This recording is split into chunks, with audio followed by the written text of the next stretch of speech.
Good evening, one and all. It's Sunday. It's the end of the week. It is bloody sweltering. I think it's time we jump into some more Warframe, eh?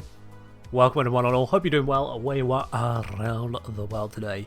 It is still absolutely baking, and yet the spiders are surviving it. How bloody dare they, eh? How bloody dare they? Do you think got pizza in the oven? Well, enjoy having yet more oven heat added to the house. Ah, dear, dear. Yeah, I've just recently had my own food and tea, so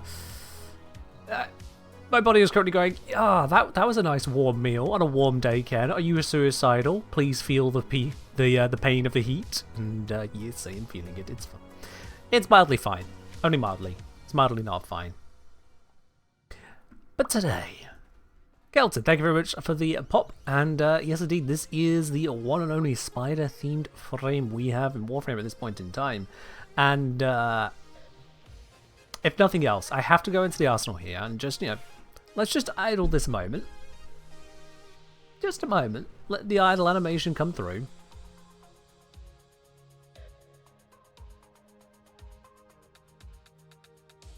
Spider drops down and scuttles up her leg. I don't like that. I don't like that. Nope. Nope. Nope. Nope. Nope. I deal with enough spiders, thank you very much. Don't need any more of that. Agile animation makes it hang upside down. That it does, yes. All the same, it's just... The big showiness is the big showiness. 35 months less than 3. The other side of things is just scuttling. And scuttling is a little bit more unsettling because that's not spider frame, that's just spider. Aside from that, Amdruv, the 445 variety, up onto 35 months. Thank you very much for continued support on the channel here. Much appreciated. And it looks like you have somehow single-handedly set off a hype train. Huh?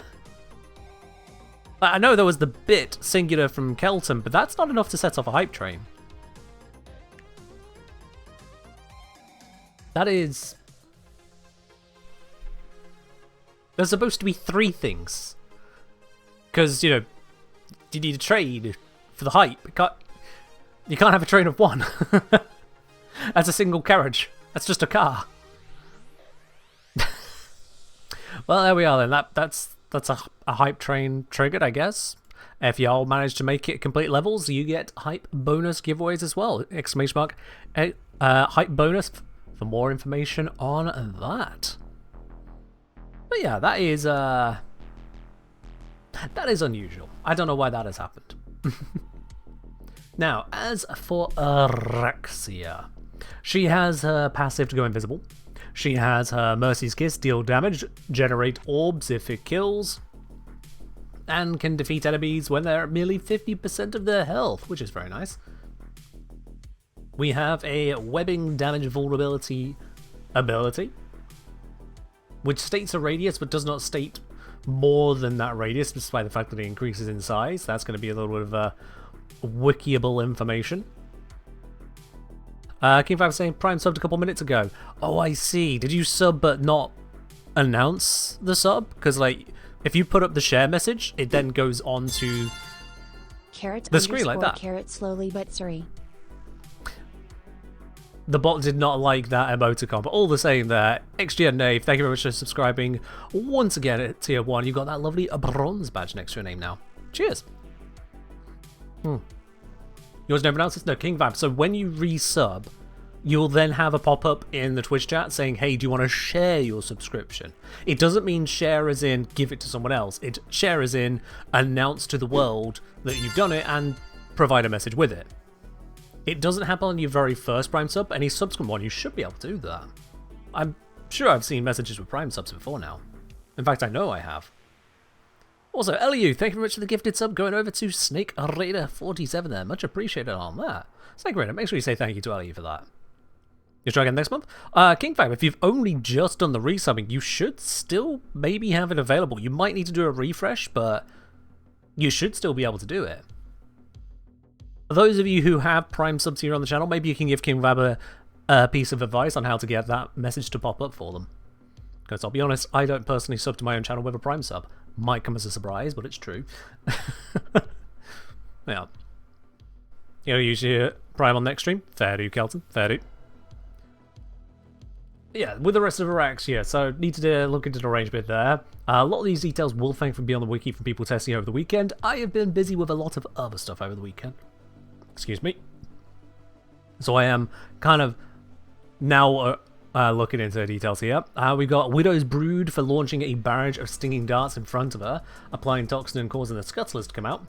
And then Alt Mode, giving you Spider-Man skills, giving you status immunity, knockdown immunity, hard landing immunity, zoomed out camera, giving you toxin damage bonus, but also taking away your melee.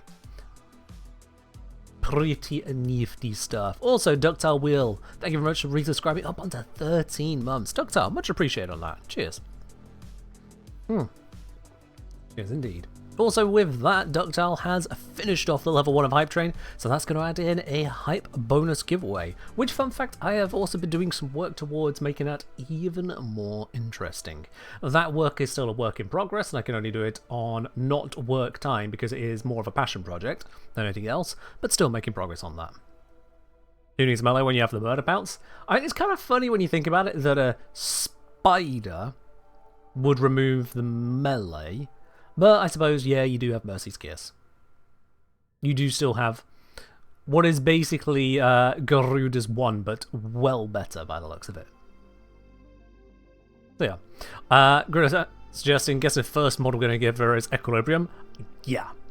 Yeah. When the base effect is 200% chance of health orb drop, yeah, that's an Equilibrium right there. Base effect is... with full equilibrium, which I think is 110%, that's 110 energy on the floor. Yeah, we're picking that up. We're picking that up. So, let's see. Now, currently she is level 18, because I did have the pop-up in a Duviri run when I was doing some run length testing for the previous video. So, that does need to reach maximum level, and I can quickly attend to that as well. So before I do any messing around with modding, let's just level her up and throw some Former in, because why not? And to assist with that, let's grab a Rubico, let's grab some Aim Glide, let's go with no gravity whilst aim gliding, increased duration, and I think there's an aura for it as well. Extra Aim Glide.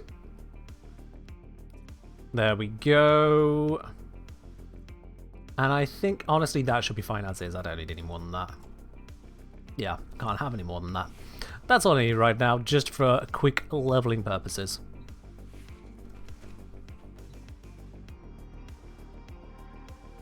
George is saying, swapped out Equilibrium mod for a Shard, because at 300% strength it's a 500% chance of drop. There is that too, absolutely. She could benefit from just using a Shard. That is a balancing act that needs to be balanced, yes.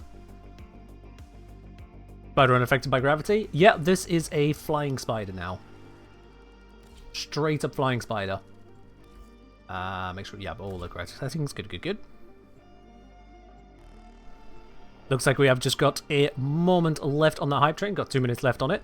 If anyone else does feel like dropping a subscription, gifting one over to someone else, or more than one, it's up to you, or dropping 100+ bits, now is your time to do it. You not only get more emotes, but also you contribute to the hype bonus giveaway. It's only from the hype trains and from the community challenge that can happen.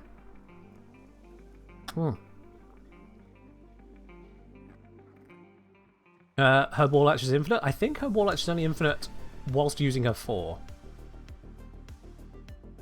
I'm holding it.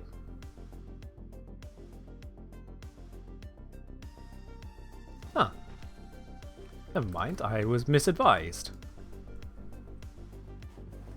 Come on. Oh. Oh wait, she's not actually wall latching onto this, that's why. Come on. There must be something you can wall latch onto here, lass.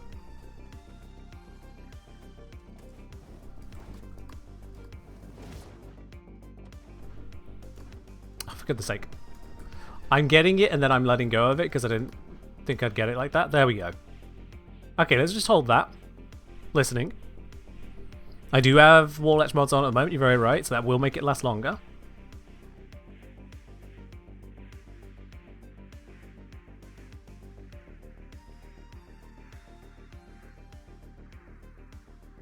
But it's definitely running out. And yep, it does run out. So unless you're in the 4, it's not infinite. That definitely confirms that, even with the mods on. Alright then. Archangel, the 891 variety, thank you very much for your gift sub onto the channel here. That's gone out to Booba69. Your first ever gift to the community, and that's where it goes. Alright, yeah, that's Warframe 2025 in a nutshell, isn't it? Thank you, Archangel, for gifting a sub to Booba69. Oh dear. What do we say? Now we see the issue with infinite wall latch. Her stealth isn't infinite. Well, I mean, if you want the stealth, then you just bounce around things, but it gives you multiple options. Her 4 give you infinite wall latch isn't supposed to then give you infinite invisibility. It's supposed to be something else that can happen. Not everything on a Warframe has to work with the Warframe. So I get where you're coming from. You're like, oh, but why stay there forever if you're going to be visible? I mean, that's not the end of the world. Not the end of the world. Alright, so, leveling. Hey! There we go, nice and high. We fly over here. The spawns come in. We go, you are dead. Oh, no stealth on that one, it's too quick. You are dead. You are dead. Where's the others? Other than the Xmas. There we are. I didn't miss.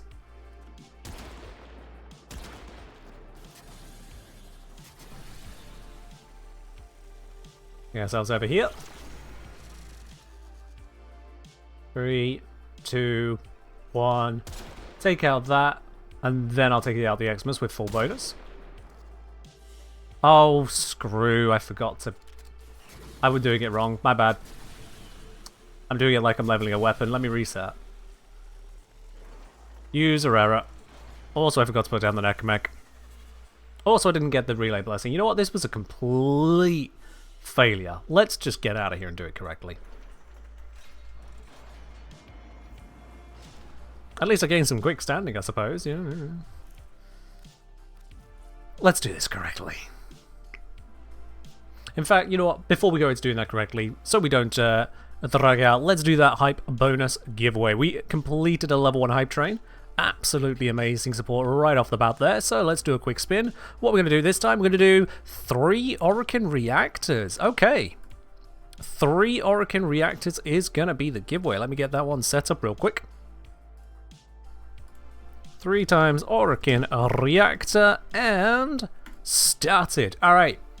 So, the commander type in chat is !hype_me. It gives you a chance to win it there. Just going to get this up onto screen as well so y'all can see the names trickling on in right there. This is for 3 Orokin reactors. Everyone could join in, unless you're banned from the stream, in which case screw you. But for everyone else could join in. Give y'all a moment on that. 36 seconds to go.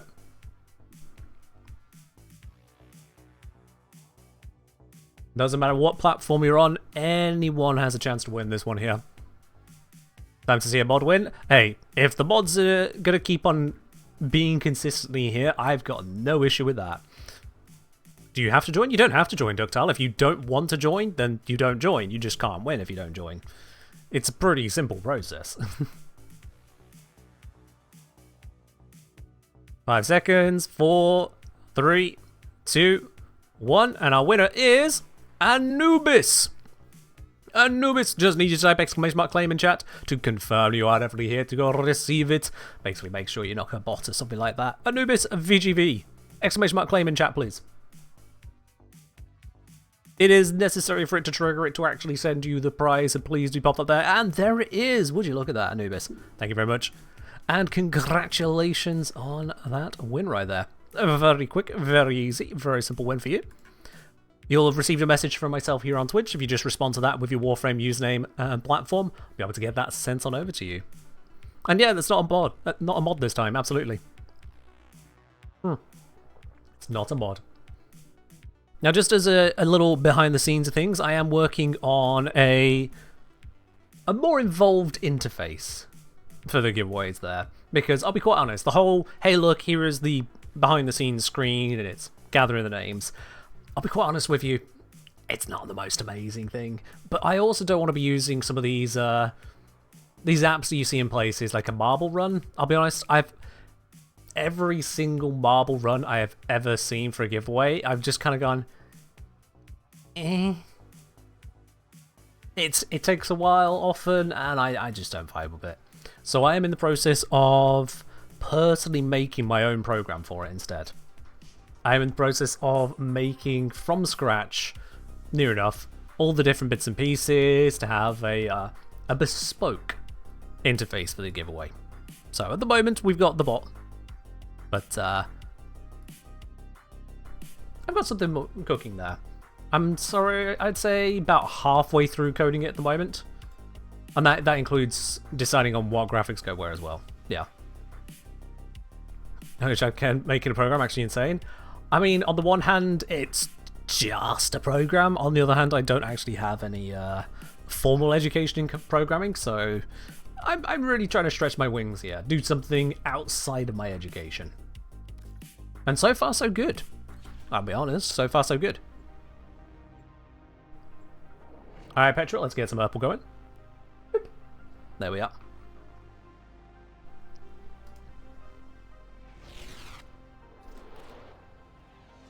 Yeah, it'll be simple enough, much like we've got at the moment, in that you simply, when a giveaway is announced, you type something in chat, that puts you in it to win it, people are selected, simple good stuff. Am I supposed to be going this way? No, I'm not. Oopsies. But short term, what I wanted to do is... Wrong way. Short term, what I wanted to do is to be able to at least put everyone up onto screen in a more Warframe style fashion, and a slightly more interesting process of someone being selected, or multiple someone's being selected as the winner. I don't know if the current giveaway bot can even... Let me see. No, the current giveaway bot can't handle multiple winners. So that will be an improvement. My program will enable multiple winners, and I'll be able to select ahead of time how many winners. So there's something. Secondly, long term, is I want to add in viewer customization. So you think of like how on various streams, if they have these kind of interfaces or whatnot, I see like a Pokemon one, I think was on I just had the name. Point is, these little interfaces, you can sometimes pick what character represents you, yada yada. So imagine, and this is a long-term goal, it's not going to be the first iteration of the project, imagine if you could also, for yourself, choose what character represented you in a giveaway. So not only would you be on stream, but you would be on stream as the character you choose, Warframe character. I'm thinking originally to just limit that to Warframes themselves. There's only so many sprites and animations they want in the program, to be honest. It's a giveaway tool at the end of the day. But yeah. Whilst I'm here, I've got the message come through, so let's grab our Orcan reactors. Gift over 3 of these to Will Rush. There it is. Hype. Will Rush, triple check, yep, that's the correct name. Kill. There you go. Hello, Economus. Economus, you were trying to reach out to me on Discord earlier, but then you decided not to. I mean, if you wanted to mention what that was about, you're still welcome to do so. I apologise I don't recognise your username from a comment on a YouTube video, I guess, but you have to understand. I get hundreds of comments. I just simply do not look at usernames 99 times out of 100. I just don't. Because the Brata and V thing. Oh, the Brata Battle thing. Yeah, I mentioned that someone had a few % chance of it happening. Hey, if that was your comment, then fair enough.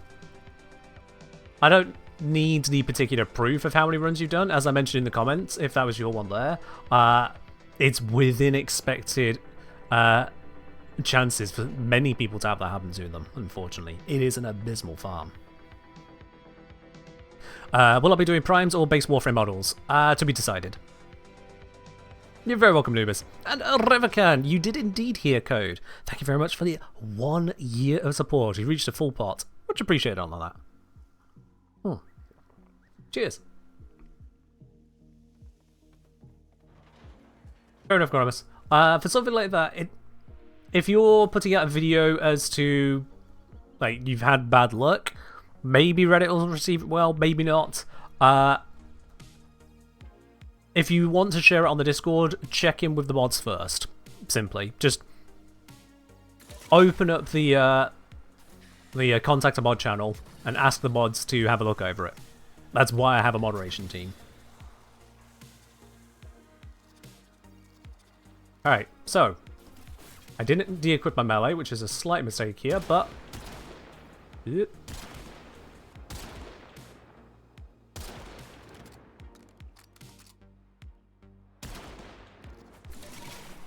There we go. Araxia now level 19. She wasn't at 0. That wasn't that rapid.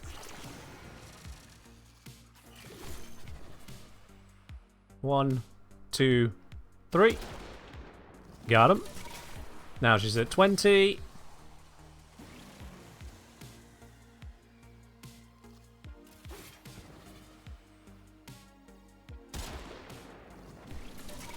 Now she's at 21.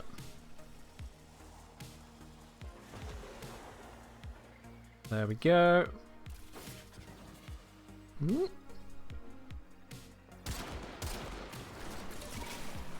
Oh, no, my stealth bonus, you little bastard. Alright, it's fine. I can gather it back off of these ones. Let's see. Already killed that one. Wait, are there no other ground units around here? Must be hidden.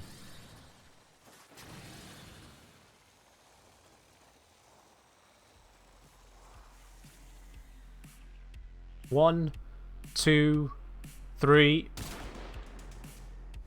Should I be out of it self-reframe leveling? That's why I pop out of it.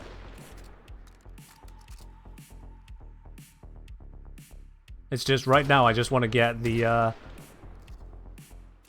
stealth bonus there to full, nice and easily, and then that's the one with all the affinity. 89,000 affinity from that one unit. That's where it matters.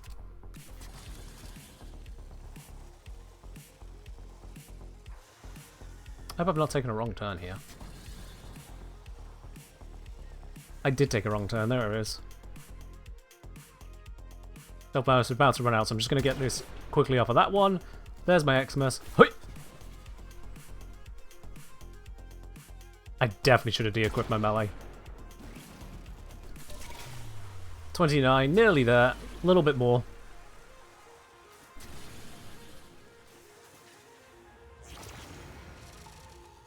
There's our target.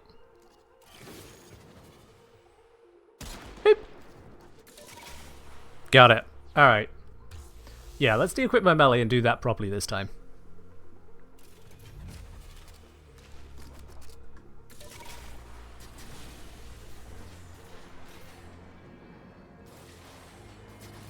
There we are. Rev, thank you very much for the giant drone as well. And the highlighted message. Much appreciated. Rev, have you ever once looked into code of Warframe? Did you catch, actually, Rev, when they did on, was it the dev stream, where they showed off the process of how they were designing and implementing an augment? Did you see that?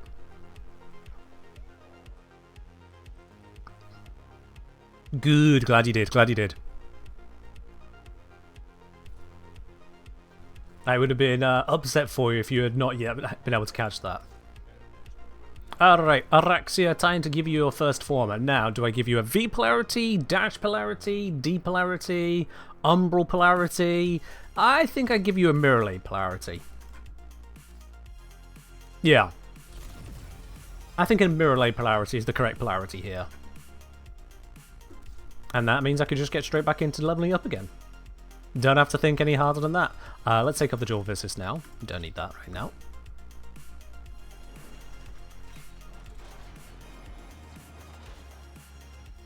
You worked in game dev at some points, really just tickles. Fair do, fair do. I did at one point have what technically can be considered an internship with a game development studio, if you stretch every single one of those words' definitions. Technically. But it also did lead to at least the understanding of coding that I do have, which is quite helpful. Alright, so let's give them just a moment. Here we are. 1, 2, 3, 4, 5.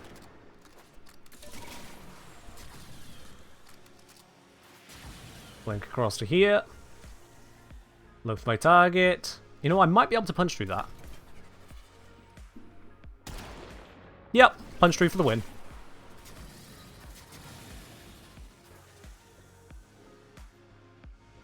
Where's my Xmas? I don't see my Xmas. No Xmas is very upsetting. I'll just kill what I can. Apparently I can't kill that. There we are. Nope, no sign of any Xmas.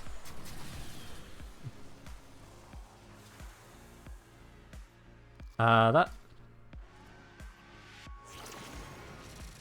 Why am I not getting my Xmas spawns? Come on.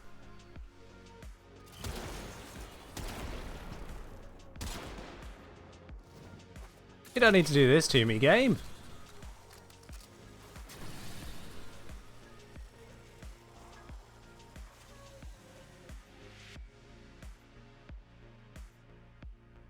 No, for real? This run is cursed. 3 places in a row didn't spawn their Xmas. I want a refund.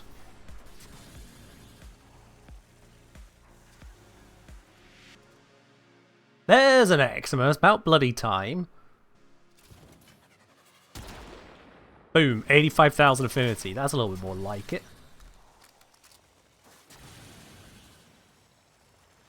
And yeah, I'm using the aim glide mod so that I can get out of the Arcwing so that my frame gets the affinity. Because if I'm in Arcwing, affinity goes to weapon and Arcwing, not weapon and frame.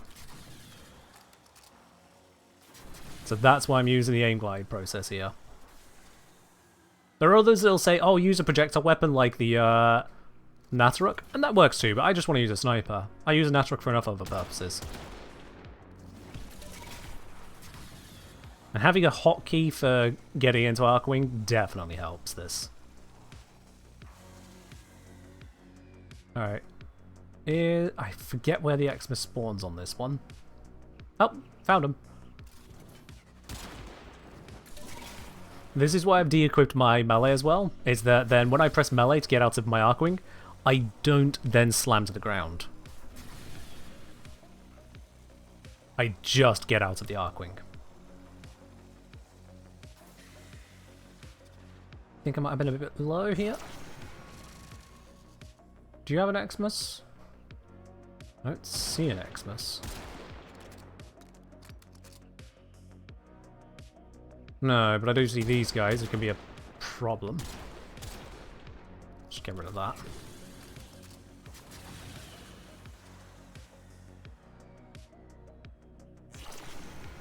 No. No. I might as well get the basic kills right here. But yeah, I think this one's donezo. That was not the button I wanted to press. There's just a web somewhere now. Don't know where. Don't know who's going to suffer it. There's just a web.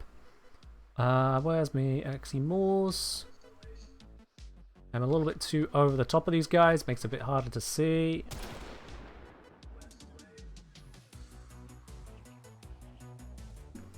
Nah. Run scuffed. Multiple places without the Xmas spawn just screwed me up there. Oh well. Get out. The spider.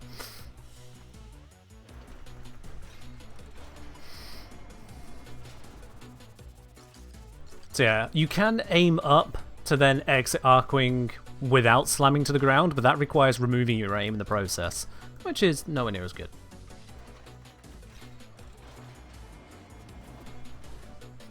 Imagine being that web sniped enemy. Yeah, you just mind your own business on the planes, and then just one of the grenadiers just looks up and goes, "Oh, what's that?" Blap. Web. No idea what caused it. A massive web attack just fell out of the sky. What a life. What a death. Alright, let's do this again.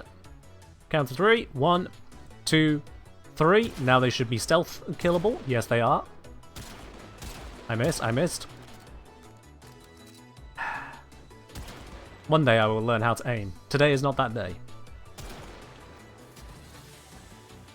I didn't get out of the Arcwing. Oops.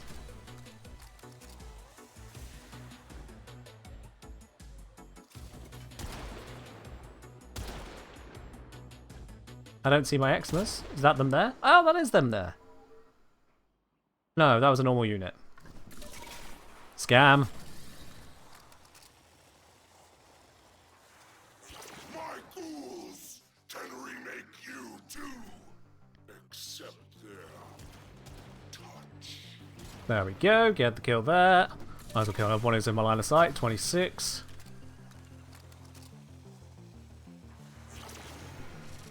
One, 2, 3. And this is normal mode. 85,000 affinity. Seal Path would add on extra hit points. That means they might survive shots that I don't want them to survive. Where normal mode gives the affinity I need anyway. 1, 2, 3. How are we doing? Max rank. Cool.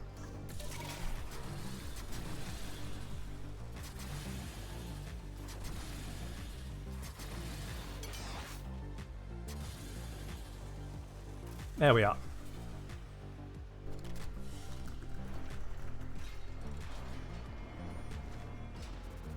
Alright, now with that leveled, let's go back into here and give it another melee priority.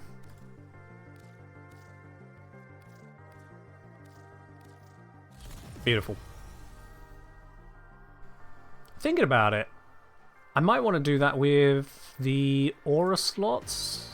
That depends on what aura I want to put in there, but because the V polarity I could definitely use, I might just swap that with my Omni here right now, actually.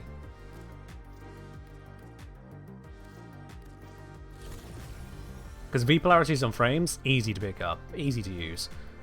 But yeah, the flexibility on the aura just feels sensible.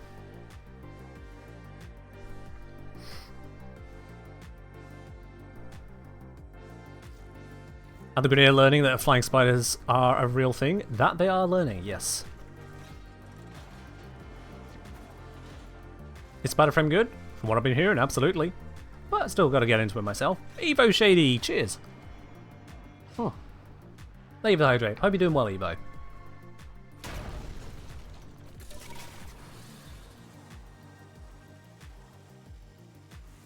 Alright then. They're moving, and they've stopped moving. Okay, that was weird.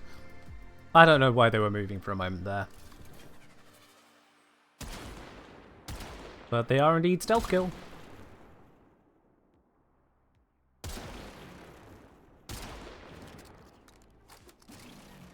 There we go, level 6, which means we're actually level 9. Pop over here, there's my Xmas. We have got maximum stealth bonus, so 3, 2, 1.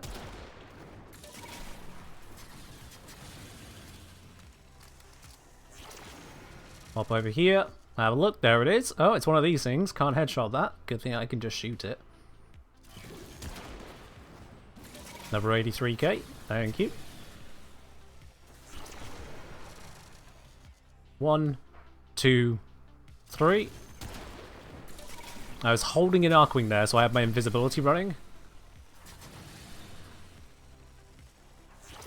Because I'm being attacked. And if I can be not attacked, that would be great for my stealth bonuses. Oh, didn't mean to do that.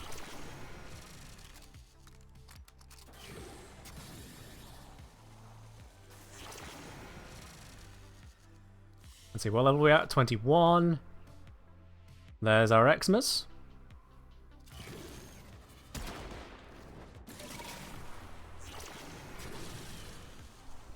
The invis with Itzal isn't required. I'm just doing it so that nothing that could be flying around or any turrets accidentally shoot me and ruin my stealth bonus. It doesn't affect the actual stealth bonus, because what's giving me the stealth here is the fact the AI isn't even turned on from these enemies.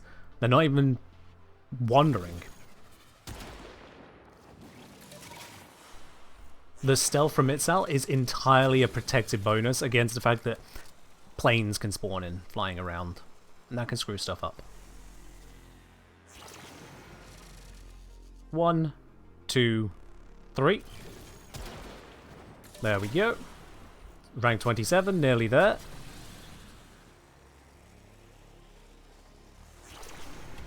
And where's our target? There they are. 1, 2, 3. I didn't miss. Don't know what you're on about. Ah, nearly max rank. Nearly. In fact, just killing these ones down here will probably do it.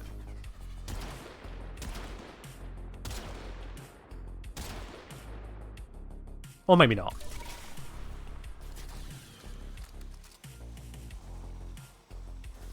Let's go up over here.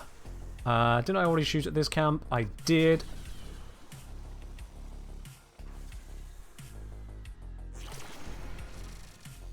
There's our Xmas. 3, 2, 1. That should do it. Yep, we're good. Cool.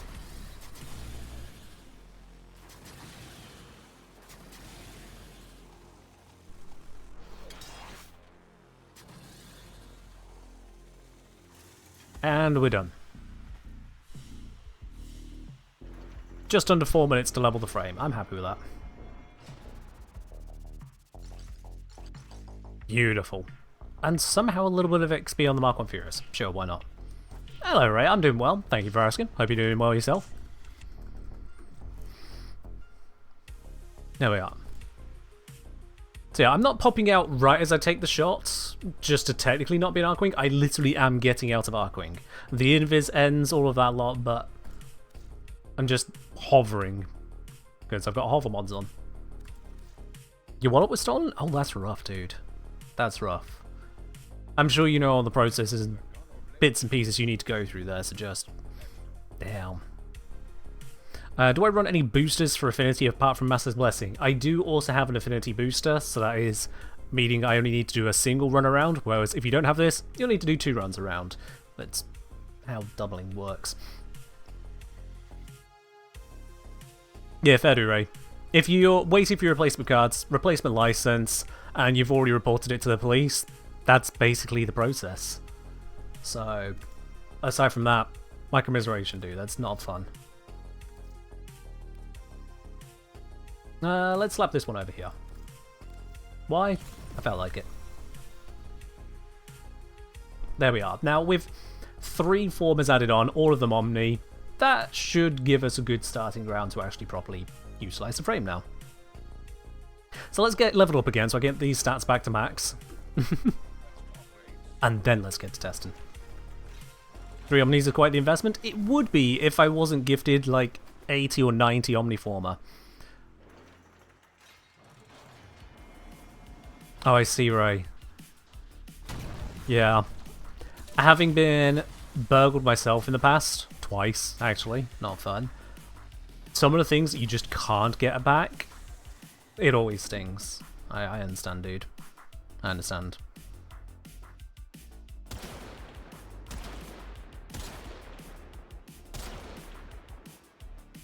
Another over here, there is not.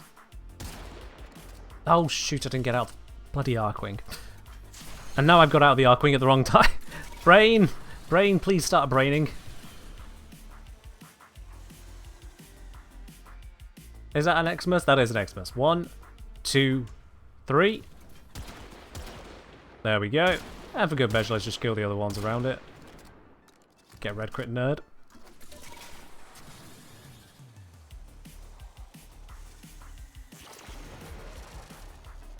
I just heard something pop in. Yep, there we are. So that's what I'm dodging by going invisible. Also, no Xmas here, so I'm just going to re-up my stealth bonus and move on.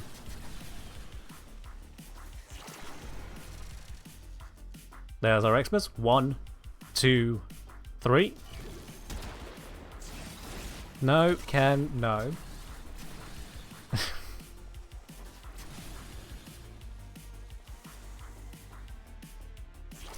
One, 2, 3. That one should have hit straight away, but whatever. Here we go, on location. 1, 2, 3. We're up to rank 19. Doing well. Swing over this side. Target should be right there. There they are. 1, 2, 3. Nope. Whatever. I can just go down there again.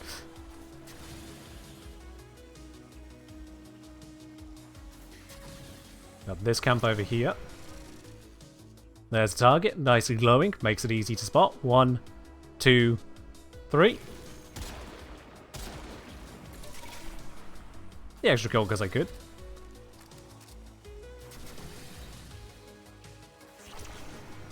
And then over here, target should be there. There they are. 1, 2, 3. And I've done it again. I've accidentally developed the wrong muscle memory. How have I managed this? Do we have an Xmas over here? Didn't I just do this area? No. Oh, I saw an effect.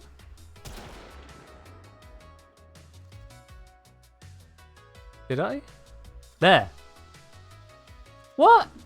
He's inside? How? Yeah. Come on, do the effect again so I can see you. Come on, do the effect, do the effect, do the effect, do the effect. Shit. As I fall. I don't think I'm going to punch through that. No, I'm going to lose my stealth bonus if I stick around there any longer.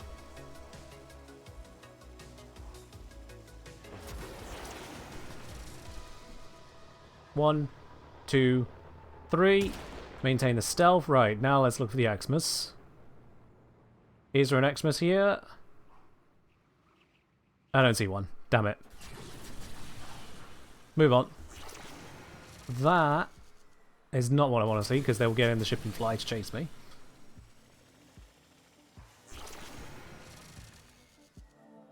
One, 2, 3.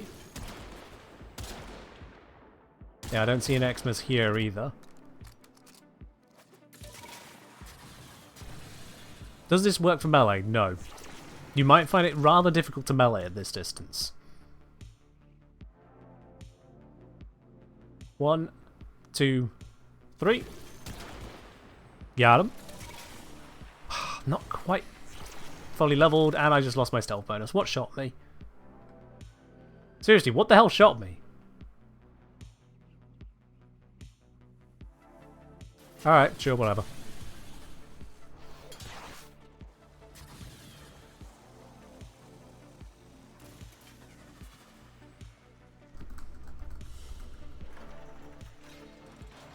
Yeah, this works on ranged weapons as well. So, even ranged weapons like the Mark 1 Furious, you might be thinking, oh, but Ken, it has no damage per shot, it's not accurate enough. Doesn't need to be very accurate, and the damage per shot isn't a concern. You don't need a one-shot. You just need to kill them. So long as you are far enough away. Things which are really, really inaccurate or have massive damage fall-off, yeah, that's just not going to work. Shotguns are kind of limited in that arena. The Fullman, right out. Well, no, you can switch it to automatic. Fullman's back in again. Point is that you just need to kill them. Because their AI is off, they don't even realize they get damaged. So you're fine on that side. Alright, I need to spin the wheels again. Just to get that last little bit of affinity. Weapons level up twice as fast as frames, so they can be done really quickly here. But this, slightly longer.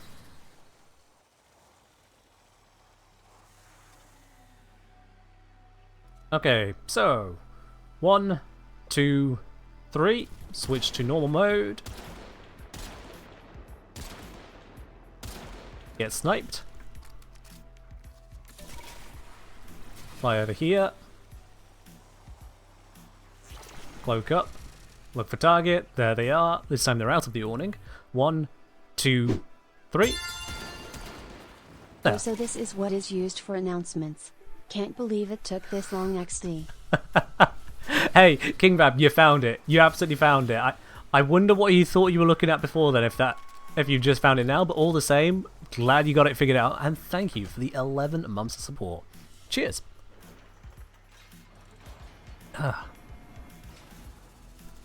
Ellie saying, look at the questions in chat, maybe a video for this in order. So here's the thing, is there is already a video for this. Not on my channel, but there is, and that's where I got this from. That's where I got this from. So I got this from a video put out by No Sympathy.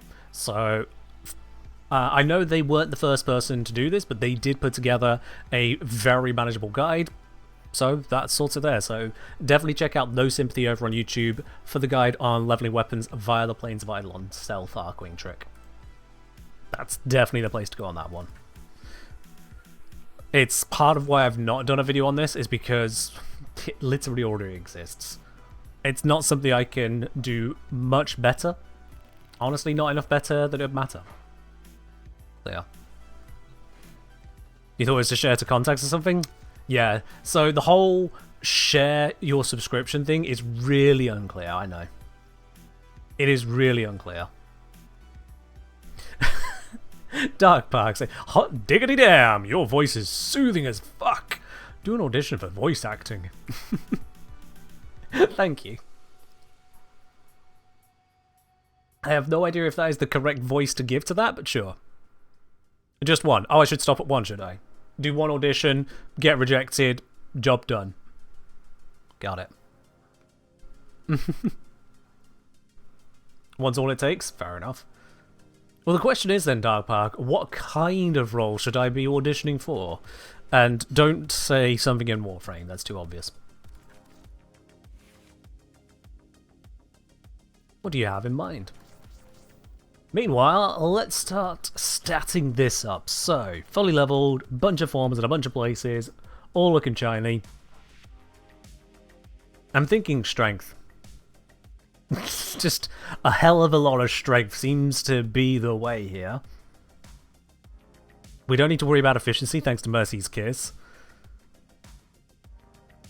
Range could be nice as well for Webbed Embrace and for the range on Silver Stride. Does range affect the angle on this? No, but it does affect the range of the range. Sure. From Gorillas, I'd like an opinion. Since we're doing equilibrium nonsense, should we also consider health conversion and energy conversion on it for extra flat armor bonus and ability strength? Energy conversion, maybe not, because of the mod slot cost versus what you get from it. So here's what... I can't spell. Energy conversion. Energy conversion, yeah. So 50% more strength on one cast for 15 drain is a bit expensive to fit in, to be honest. Bit expensive, bit conditional. Are my builds level cap viable? I don't design for level cap, no. If they work at level cap, great, but I don't design for level cap. I say I should be a narrator. Imagine that voice that tells players what's up in a game, in that world in-game cutscenes. Think Elden Ring openings of the sort. I've never played Elden Ring, so I don't actually know what those cutscenes are like, but fair enough. Thank you.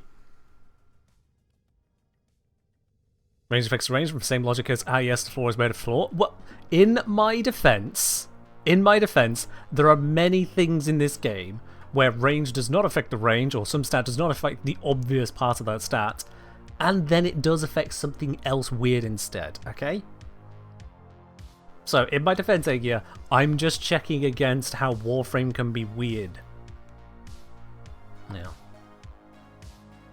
Agreed, I think I do... You think I'd do a really good, slightly sinister tutorial voiceover. The way you've capitalized that, I don't know if you're referencing something called Slightly Sinister, or if you just think I do sinister well. Either which way. I'm going to assume that's not a take on my personality. Yeah. Zephyrs abilities? Yep. Zephyrs abilities. Lavos' abilities. Various bits. Let's see a sinister voice. You know what? I'm going to stick with the frame for the moment, if that's alright. I'm going to stick with the frame for now. So let's just start snapping on a whole bunch of strength. I'm thinking even a strength 4 might be an idea. Given that we are encouraged to use our weapons, just grab the extra 25% strength, why not? But then otherwise, strength in the form of Blind Rage. Seems like a good shout, considering we are going to be fine efficiency-wise. I don't think we want to go Umbrals, to be quite honest. I don't think we do. Now, the question is, do I go for Precision Intensify to seriously buff the hell out of this, or a more normal approach?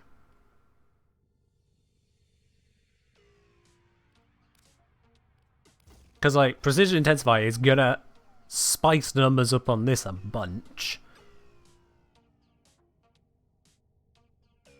125 base armor, so no Umbral? Yeah, not full Umbral, but some Umbrals can still be a thing. Yeah, double Umbral, but it's... yeah. Depends on Helmet. Fair enough. I do like weapon platforming my frames, yeah. I do like weapon platforming them. And to be honest, like, the damage vulnerability is nice to think about, but at the same time, it's not going to be my biggest focus. The damage from the Scuttlers and everything on Widow's Brood here, I'll have to look into how much damage they do and if it scales with the strength. Mercy's Kiss, there's a lot already going on with it. So having Precision Intensify not buff it up isn't the end of the world. Yeah. Arc and Continuity, oh yeah, that's a pretty obvious pickup, yeah. We'll get to that one in a moment. To be quite honest, because we've got so much strength going on, I'm kind of loath to throw in more strength mods right this second, when I can look for the rest of the utility and benefits I can get. So let's see. I've got Stretch in there. It feels like just an obvious pickup to have at least a bit of strength. Web's kind of working against the explosion chain reactions. Yeah, I do see that. Yeah, webbing enemies, they're not going to group up. If they're not grouping up, then the explosions from this... is it this one? Yeah. No, this one not going to be as great. That said, the explosion damage is what? 1,445 with this amount of strength? That's not really a lot of damage, unless there's some other scaling going on that I've yet to see. A new secondary can help with that? There is that, yes. A new secondary is basically a form of lava. Absolutely. Nautilus grouping works on webbed enemies. Good to know.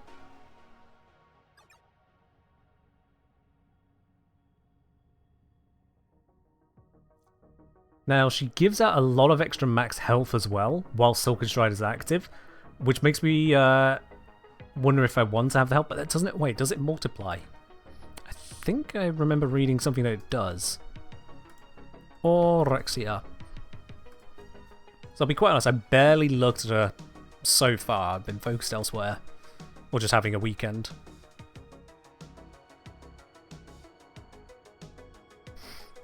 It's straight up multiplier. Awesome. See, I would know that from reading the ability where it says max health 3.89 times if D didn't also use times in other places for things that aren't just straight multipliers. So, once again, keywording, the lack of it, meaning I can't just read the card DE.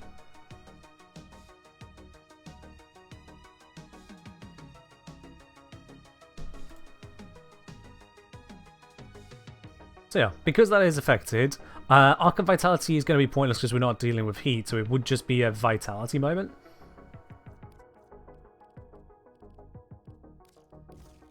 There we are. I still haven't put on Equilibrium. How silly of me.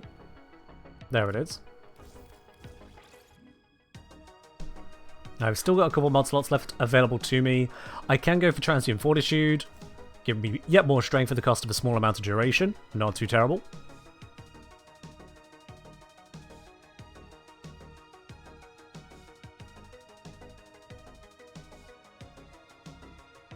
Can also use Arcane Blessing. That I can. Very true.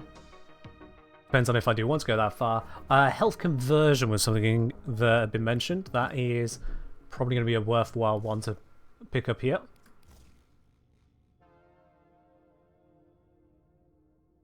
Damn, do I really want another former? I want to use 2 Omniformer? I've already used 3. 1, 2, 3. I switched the polarity off of the aura onto a normal mod slot. Is Vitality worth it when Strength mods also give HP? It multiplies together, and I kind of want to see the crazy health numbers, but it may not be worthwhile. That said, we are lacking in damage reduction. So at the moment we are relying massively on just be invisible and otherwise have enough health to brute force tank things. And brute force tank without damage reduction does kind of suck. It just sucks. But yeah, this is our damage reduction. This will be giving us 1350 armor. On top of the armor we have 125. 1350 plus 125 divided by itself plus 300. So that alone gives us 83% damage reduction. You know, people who run Brief Respite on her? Yeah, people who run Brief Respite on Lavos if they could. Have I gotten every collectible in Operation A-Claw? No. I'm not a collectibles kind of guy. You get armor from blue shards? I can get armor from blue shards. Blue shards can give, what's it, 225 per Tau Forge. Which a full set then that's a little bit over 1,000. Yeah, it'd be 1,125, which would be a little bit higher than health conversion, and none of the upkeep, but the problem with adaptation is that adaptation needs stacking, and the whole idea is that I don't want to be stacking it, right? I want the health as a backup plan for when Invis runs out.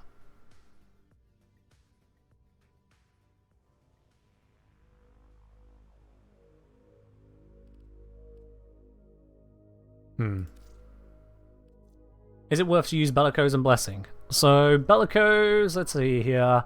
Extra strength for our max health. Granted, our max health at 1350 there, so that would be 5 lots of this. That's 30%. Eh. The problem with trying to get the extra health off of Silken Stride is that in order to get that max health, the ability must be active. But if the ability is active, it's not gained the strength from Bellicose because it wasn't active when we cast it. There's that. Rolling Guards? Why would I want Rolling Guard? I'm already going to have Shield Gate on top of Invis. Should I really have Rolling Guard with that? I don't think so. Arcane Escapist on her? Oh yikes, this is one I've not leveled up. On Merc Kill, gain stack of Escapist. On taking fatal damage, consume stacks to avoid death. Yeah, I get where you're coming from on that. But I'm going to pass. Can't roll under 4? That's a fair point. Yeah, it does the spider latch instead. Oh, but that triggers rolling guards to someone else. Fair enough. I mean, that makes sense. It both does and does not make sense, and therefore it makes sense. I kind of just want to have a redonkulous amount of health at the moment, I'll be quite honest with you.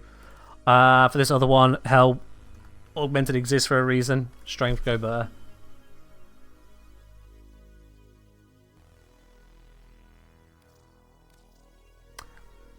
I mean, what Exilus mod would I use?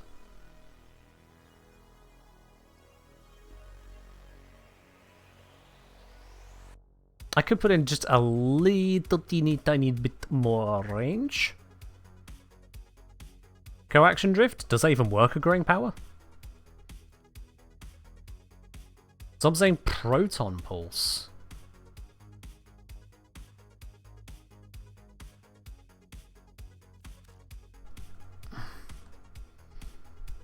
Wall dashing grants plus 100% bullet jump speed.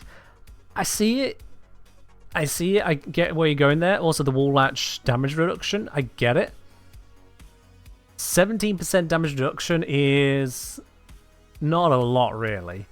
And the bullet jump speed, it's cute, but I don't know if that's really what I'm looking for.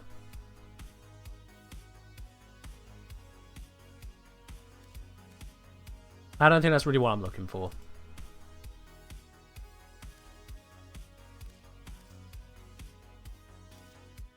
Ew, I nearly selected a normal former. Don't want to do that. Gotta flex. There we go. And now I have to level up again.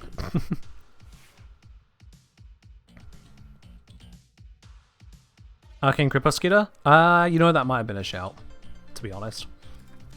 What's my plan with this build? Play her frame, see how she feels, make my decisions from there. If you look at this and thinking that Ken has just finished the build, nah, that's not how this works. I don't just throw things on and then it's a completed, finished, done build straight away. Absolutely not.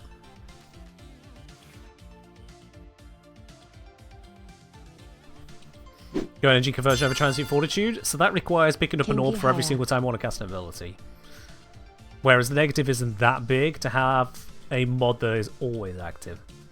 Alania, thank you very much for your Prime sub. Much appreciated there. Cheers. Oh. Cheers indeed. Zom, if you do have a compiled list of testing results, feel free to DM me that. Absolutely. Feel free on that. Alright, Orexia, let's give you absolutely not that. And absolutely not that. Let's give you... Honestly, I just love the Burston. To be quite honest, I love using the Burston. It's a great weapon. Unlike the Mars is shit. Backup Zorus.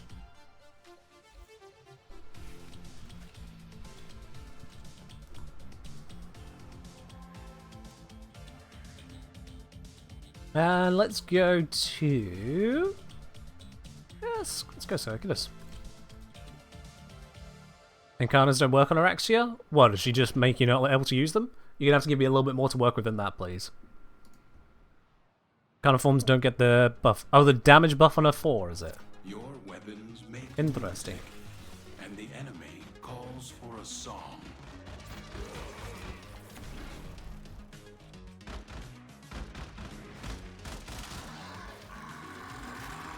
My ability to aim is, as ever, amazing.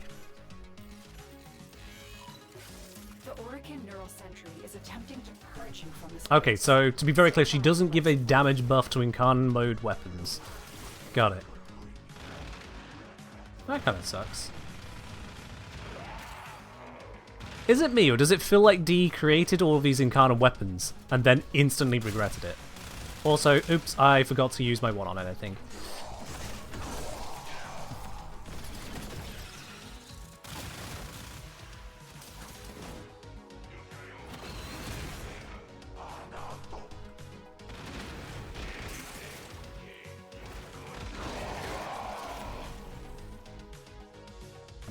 Okay, so keeping enough energy to use stuff might be a problem if I'm not careful.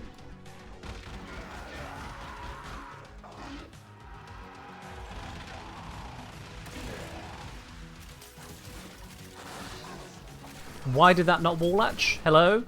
I kind of need that to latch to not die.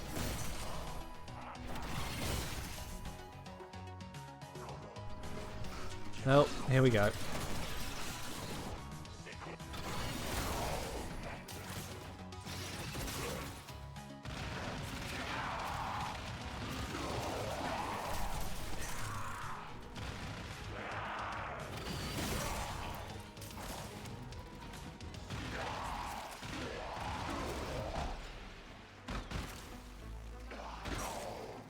Aiming straight down in this game is a pain in the ass, not gonna lie.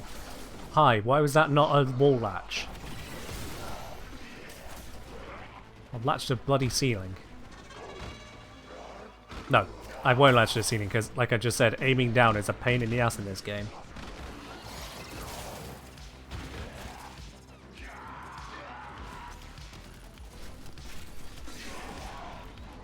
I might want to invest in flow.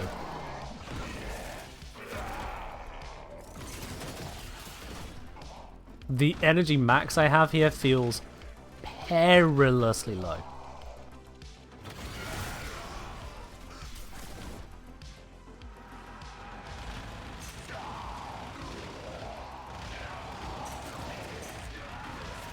They'll be like, I'll be stupid on her? Probably. Again, I'm trying to latch to a wall. Why is it not latching? That is immensely frustrating, not gonna lie.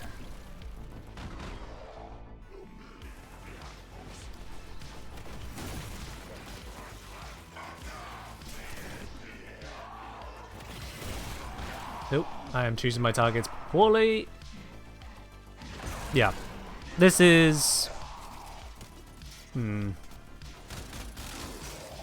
This is not what I want to have happening.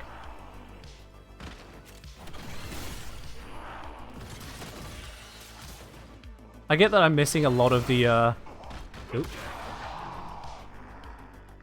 I'm missing a lot of the max energy from just leveling. God, how do I get them to be, where I need them to be?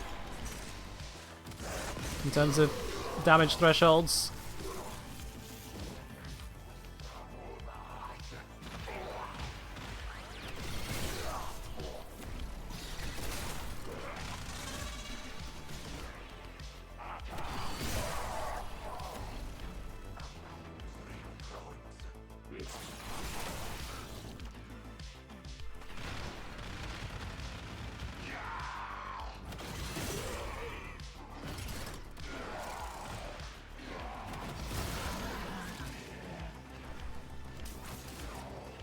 Did we grab this time? Okay, we grabbed.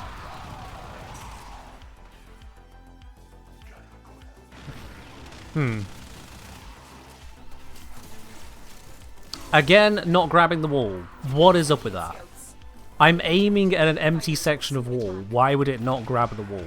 I genuinely don't get what's happening there. And not enough energy again.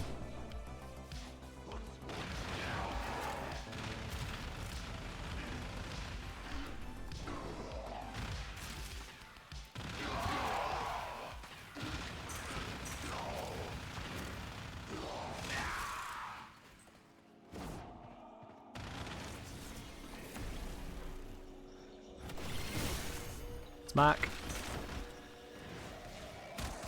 So I'm just going to get to the 5 minutes and then get out of here. And reassess what the hell is going on with this.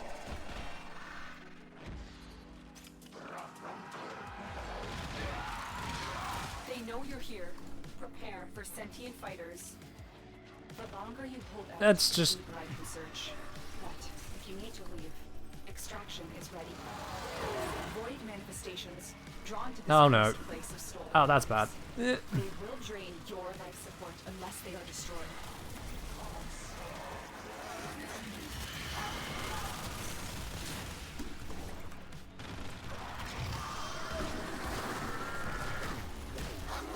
How is that not dead?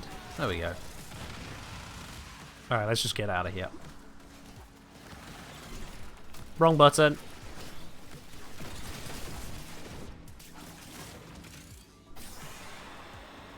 Why aren't I using the spiders to whittle the enemies to threshold range? Because my energy max is so terrible at the moment that I can't cast that without just immediately running out of energy to do anything else. And that is something... Oh, get off the wall. Something I will be addressing.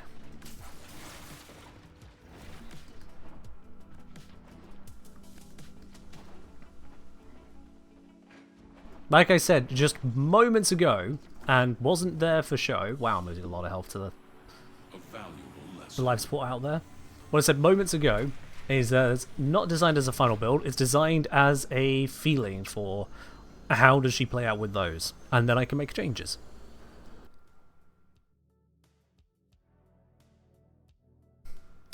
Code Bruce asking, hey Ken, what math would you need to figure out the probability of getting 3 Tau red shards from 5 Natural Cell runs in 1 week? You would need to be looking at the combinatorics of how many chances you had to get them, and what chances there were per opportunity. That's what you need to be looking at. So combinatorial mathematics, input your opportunities, input the chance, run the math.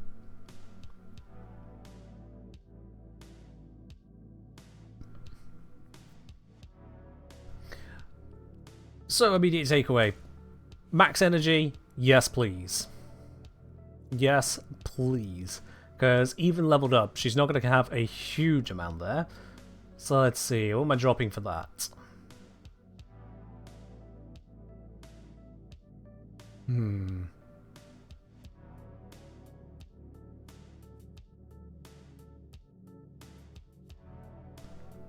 I'm trying to stay invisible all the time, honestly, drop vitality.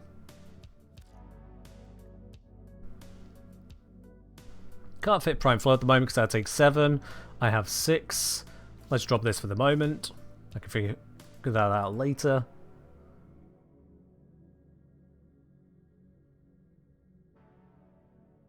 So that's going to give me a lot more maximum energy to work with. A lot more. Second to that...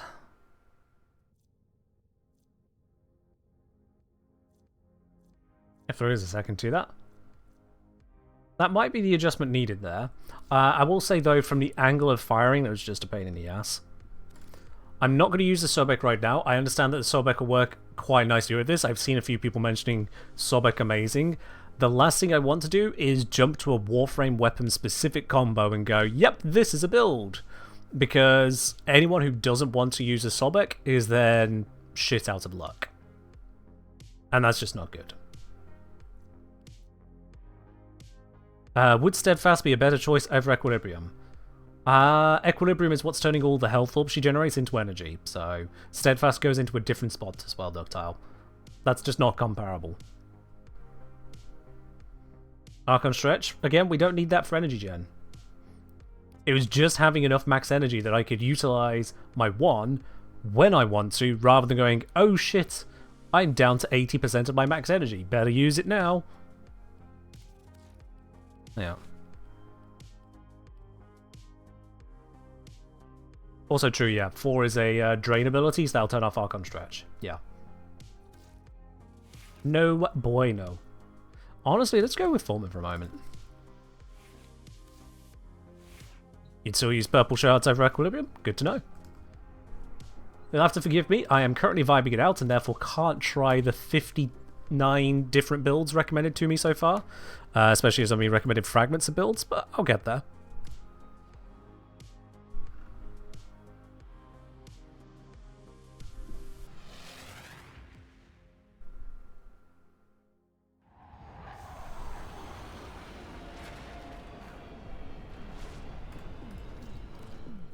These are worthy foes. Underestimate Alright, them. so let's grab this. Go invis. That one is weakened.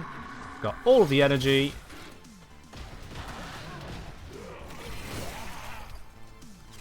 Cool.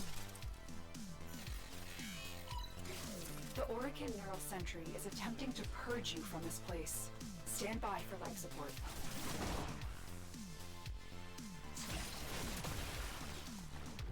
We got this spreading zone. It spreads out over the course of a couple seconds, it seems.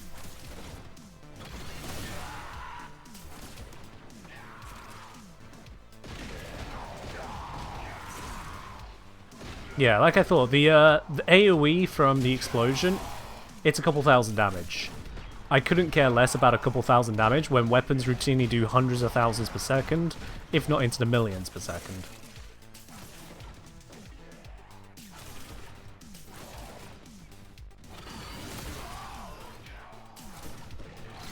It just doesn't seem a worthwhile consideration. It's like, it's there, but I think it's more for the toxin and corrosive procs than it is for the actual damage. Correct me if I'm wrong on that.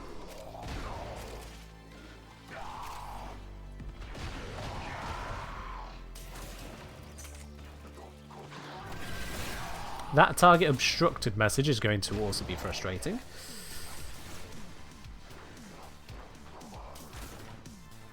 Hello, can I please go to where I'm aiming? That would be great. Okay. Usability in tight areas, a bit frustrating.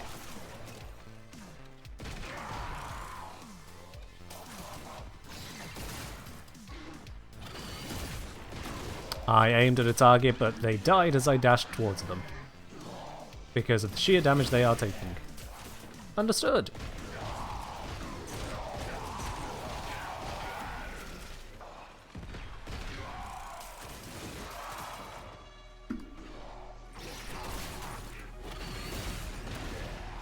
Don't know why I even tried aiming at that one.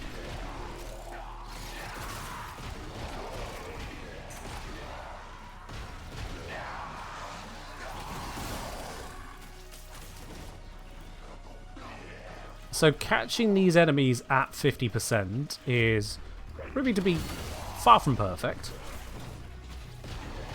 Ow, taking shots.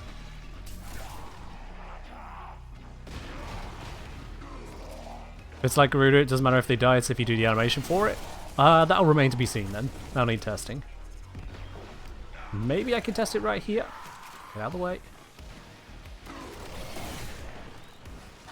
Well, I was definitely too late on that one because it gave me nothing. Instead, targeted a different enemy.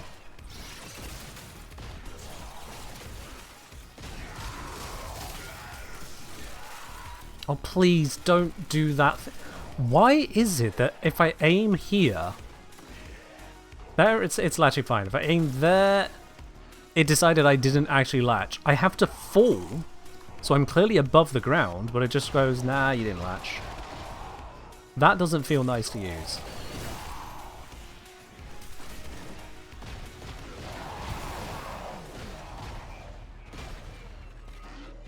It feels weird having 8,000 health and I don't want to use it.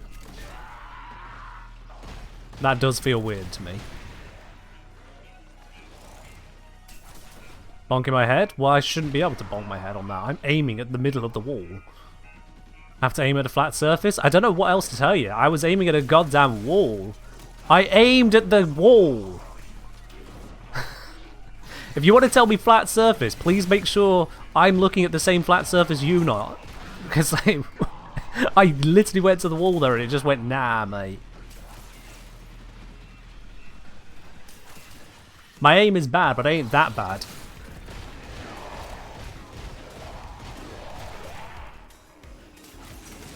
Might be an out-of-bounds prevention issue. Well, it's preventing me from staying inbounds because I then am at risk of dying.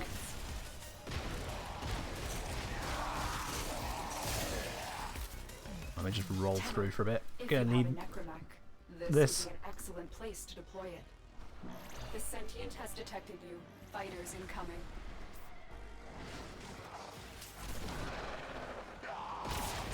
Hi, sentient. Bye, sentient. Oh, that one just took 2 shots.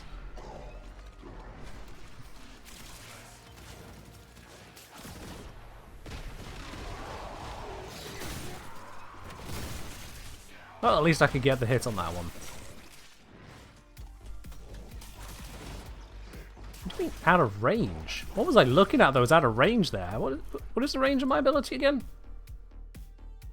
108 meters. What was I looking at? Those are over 108 meters away, game. I was out of range. The longer you hold out, the deeper I'm aiming at the floor.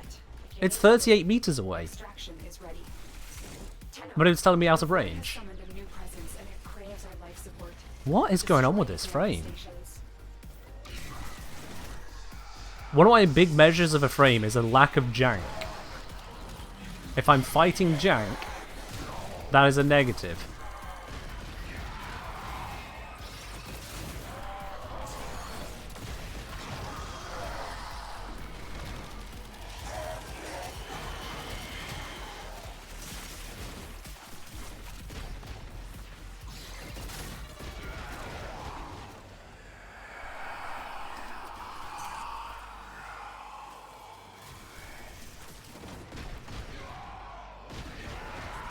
Probably won't let you since you can't lash to the floor. So I can indeed dash to the floor. If I'm getting frustrated with something, the best thing to do is to make sure you know what you're suggesting. If you tell me something that's a complete guess, I'm gonna probably disprove it quickly and be annoyed. I don't like being annoyed. Makes me rude.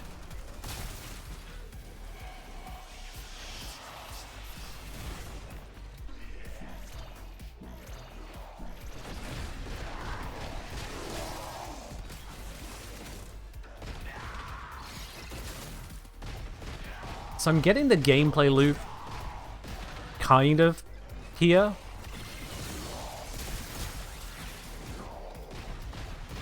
But I'm also feeling a bit of jank with it.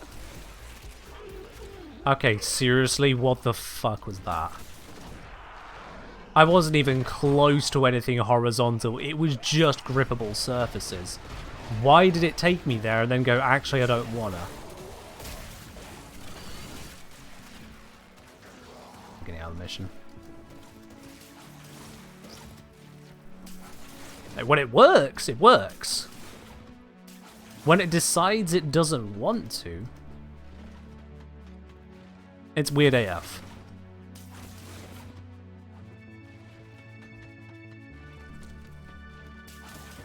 Also, I will be honest, it does feel weird that if I latch to the wall, that there's no interaction from inputs including melee to get off of it. I have to jump out. That feels odd. That's going to take some getting used to. A valuable lesson. Can you latch to a spot on the floor? You can web to a spot on the floor, move towards it, and then not be latched. Also, you can wall latch to the ceiling, so wall latch is very well named.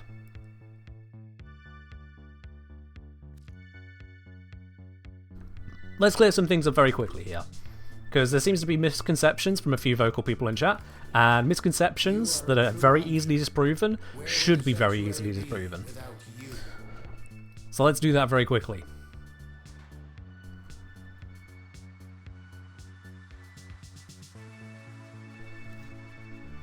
Let's go Sanctum. Why not? Slightly messier room, but it'll be fine.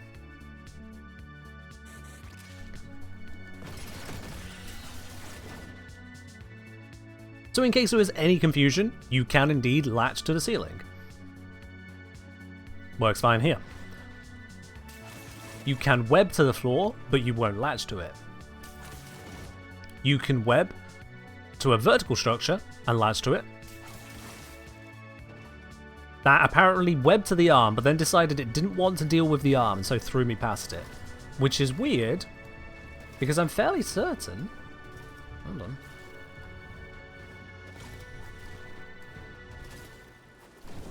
Yep, fairly certain you can latch to the arm.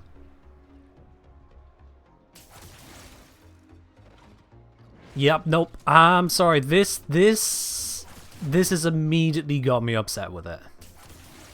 This is kind of the frame's entire purpose, is to latch to things. It's a goddamn spider.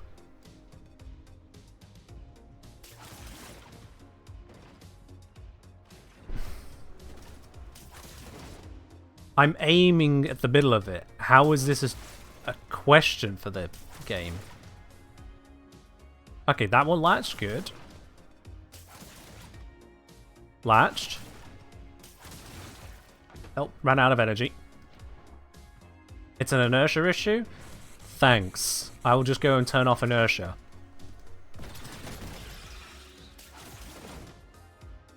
Latch. Okay. Didn't latch. Latches. Still latched, good. Nope, that one just failed. What did I do different?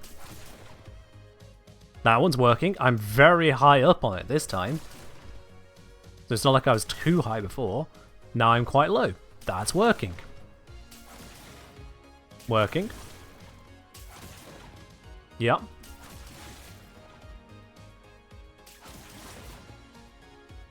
I don't know why it sometimes isn't connecting. Hello, But it is checking in frequently while not my connecting. PC is down. Yo, Mantis! Welcome on in. Thank you very much for the tier 2 at 9 months there. Much appreciated. I hope you're doing well, aside from PC being down. Cheers.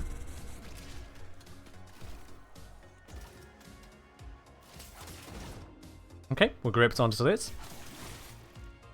Yeah, no. So there, maybe it was a shallow angle issue. It shouldn't be a shallow angle issue because that's a terrible design if so. No, that was dead on. I specifically chose a point where I could just dead on hit it.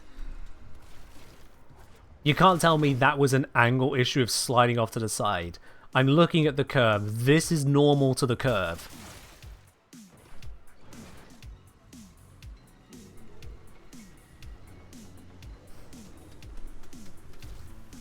Yeah, no. That is...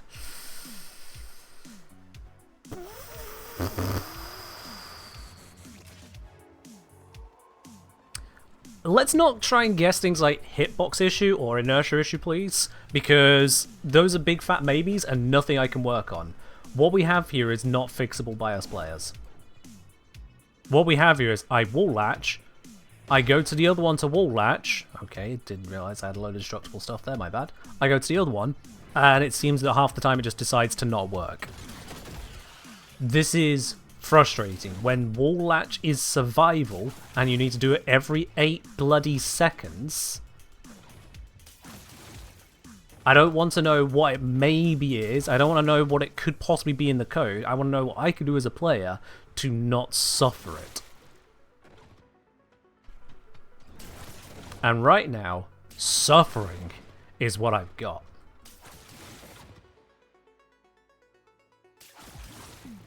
This is exactly what D needs to see and go, oh, that might be a problem. How is it not latching here now? If I manually go to it, hold on. Manually go to it, I can wall latch. We can see.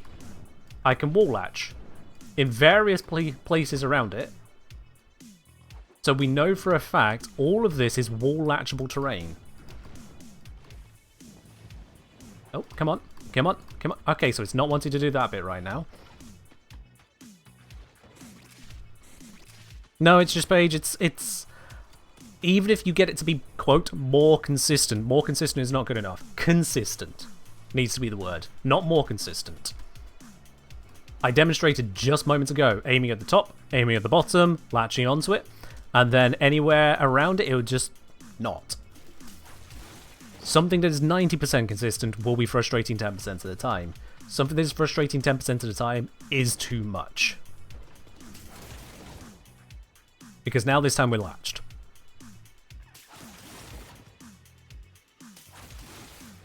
And now we're not. Now we're latched. Now we're latched. Now we're latched. You see what I mean?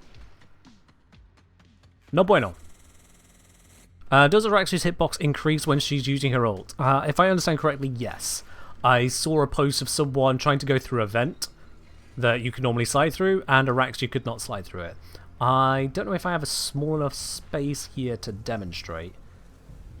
At least not here, no. That might be small enough. Let's try. Nope.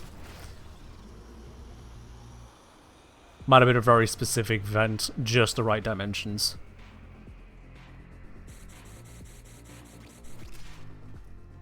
In this game, being survivable 90% of the time just means fail a mission. Very true, Titanium. Very true, yeah. Also, cheers, Ryan.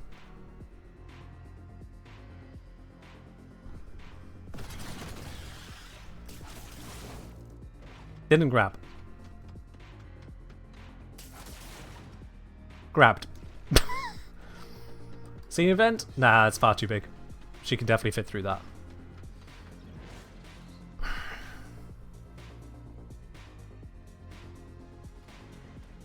This alone is making it where I don't want to continue investigating her. Seriously. I don't have that choice. I'm a content creator. It's kind of my job. But this alone is making me not want to continue. It's counted a watch because I'm getting the invis. That's a fair point, actually, yeah. Yeah. It does count that a wall latch happened, and through no input of my own, it then gives up on that wall latch. Whereas this time it held.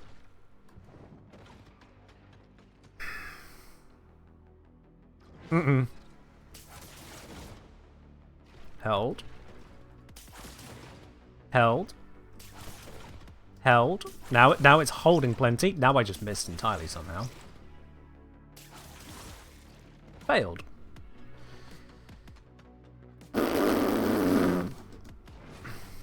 Weirdest thing about Rax, you can triple jump to initiate wall latch. 1, 2, 3. Nope. 1, 2, 3. Nope. Okay, is it by a wall that you mean?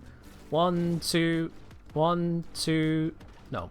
1, 2, 3. No. 1, 2, 3. 1, 2, 3. Is it quick jumps? No. Hold on. Oh, I see. It's not wall latching. She's trying to wall dash. It's not triple jump. It's second jump. Anything that would be a wall dash is instead a wall latch. That's what it is. Okay.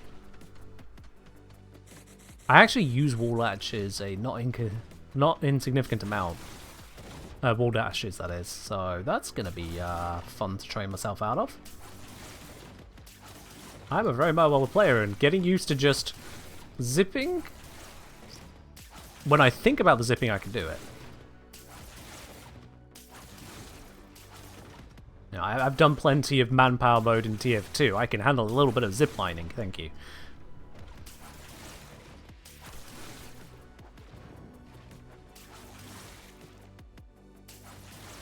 Just wall dash every 8 seconds? Yeah.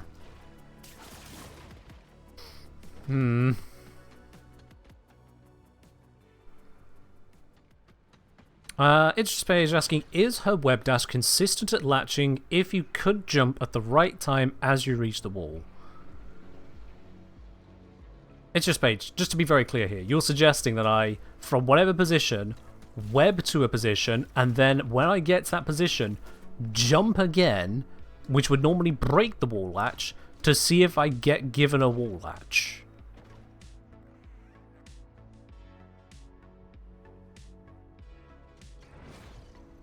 Are you certain that's what you're suggesting, Jimmy? Because that sounds like absolute hell to try and utilize. That really does sound like hell to utilize.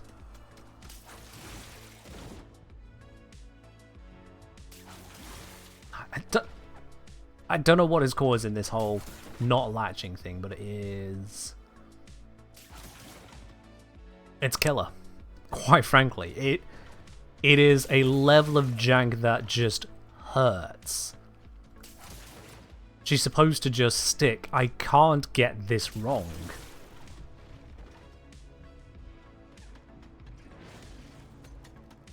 Yeah, that's more than a little bit frustrating. That is very bad.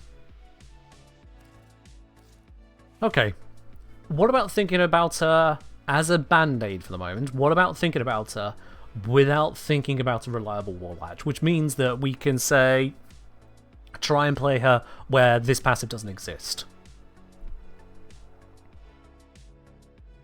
I hate saying that, but let's try playing in a world where her passive doesn't exist. That does mean then health tanking her, which is basically what she's already geared for. Other than this, assuming over the ult, given that the ult is a damage buff and a health buff, that sounds like a bad idea. I know, right? I know. I'm saying it incredulously, but given the current situation, if I'm going to continue testing this frame, I'm not going to test it whilst testing my patience. I will start swearing at people if I'm forced to continue wall latching in a way that doesn't wall latch. I will get testy. So let's not go there. The please don't recommend random subsumes. Not looking for random subsumes. I've already explained expressly what I'm going to be doing here. You don't need to try and preempt random alternatives. Attacks and summon minions, not even what I was looking at right now. Again, that's another suggestion that can hold up a sec, please. Or I can just ignore you. Let's start doing that, actually. Sanity's sake. So, if we're going to go for actually tanking, actual tanking means that we got health conversion for the armor side, we got blessing and ult for the health side. We're going to need to have adaptation in here, so let's get that in. Adaptation can go over, at this point in time, honestly, precision intensify. That side of strength I can give up for the moment. And to help with healing, because we're going to be taking a lot of damage, health orbs are likely not going to cover that. Let's get Grace in here for the moment for a bit of a passive heal. Eltinoe, I have a guide to all relic farming over on my YouTube channel. Check it out. Does she need equilibrium? She utilizes equilibrium in order to generate the energy which we're going to need to use the rest of her abilities. We benefit greatly from it as a result of Mercy's Kiss.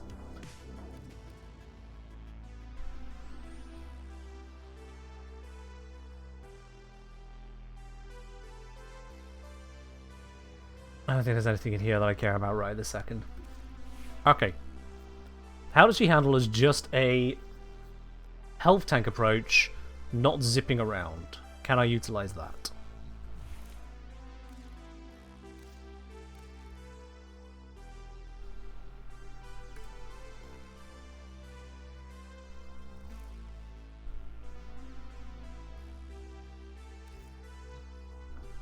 Thank you, game, for stealing my screen to point that out to me.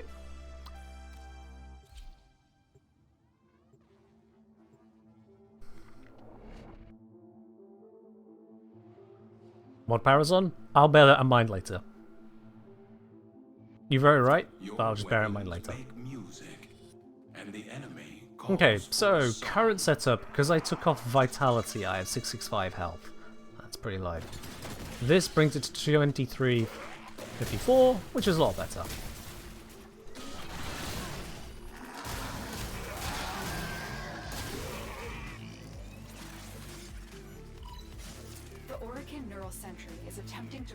Now, unlike a number of other orb generators, this one is a very active orb generator, so I do need to bear that in mind.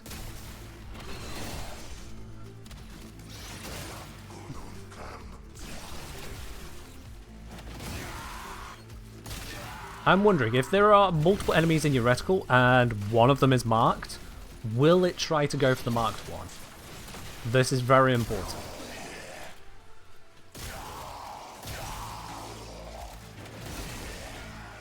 So far, I don't think I've had an issue with that, so I think it does.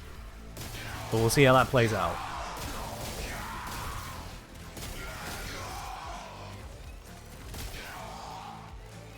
And Steel Path, being able to kill enemies is about weapon builds and a Warframe. Bit of both. A Warframe with no defenses, no control of the mission, will die before you can aim your shot.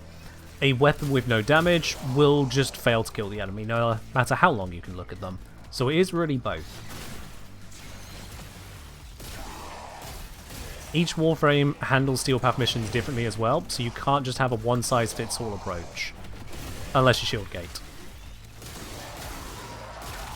Shield gating is level agnostic, but that is a very different way of operating again, so if that's not how you currently play, I wouldn't say learning that is the way.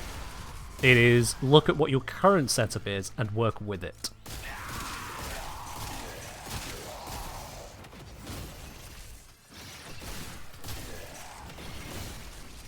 How did that one not say invalid target or target out of reach? I went through the edge of the door.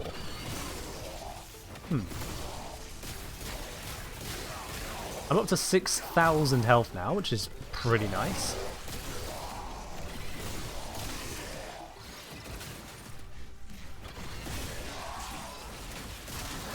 Looks like, yeah, I am maxed out on my health at this point. That's cool.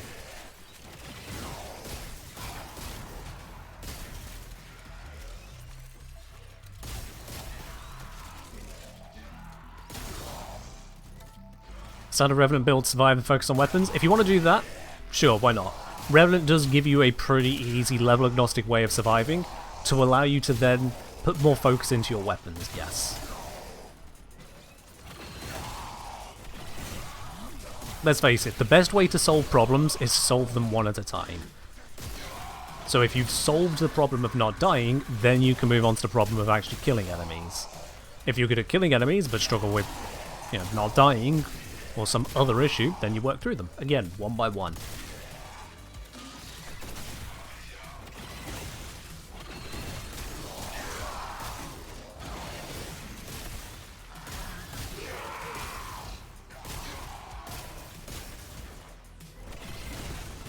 So those toxin procs killing targets that I was in the process of attacking, slightly kill stealing from myself there, but it shouldn't be too much of an issue. Mostly, I'm just kind of shooting. I feel like I could benefit from attack speed. Sorry, not attack speed, casting speed, to be honest. Because I feel like I'm spending a fair amount of time waiting for the dash animation to conclude on murdering a single target. And that is slowing me down. It definitely feels like it is targeting the marked enemies though, so that is nice. That is a good, convenient QOL.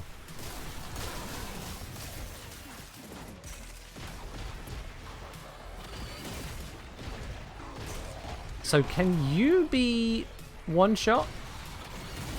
Nope. Alright. I mean, it's a mini boss. I get it. But, alright.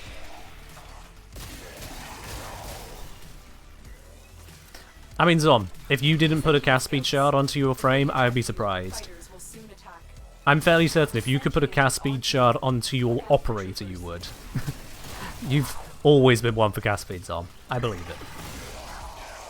But regardless, I am feeling a time cost of the casting that removing would be nice.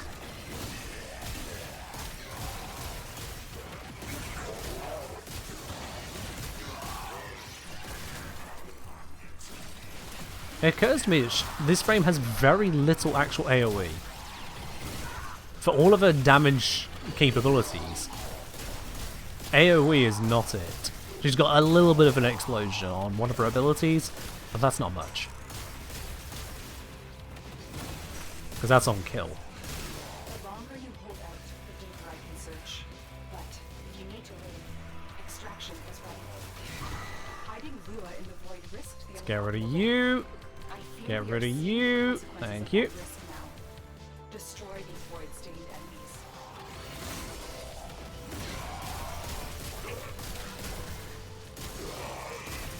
Natural talent in Exodus. Does natural talent go in the Exodus?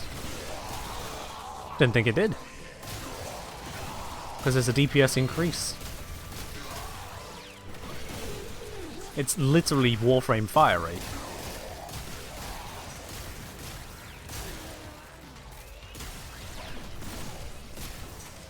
I will say the Foreman is a great weapon for opening up these mercy thresholds, because that forced impact and plenty of it.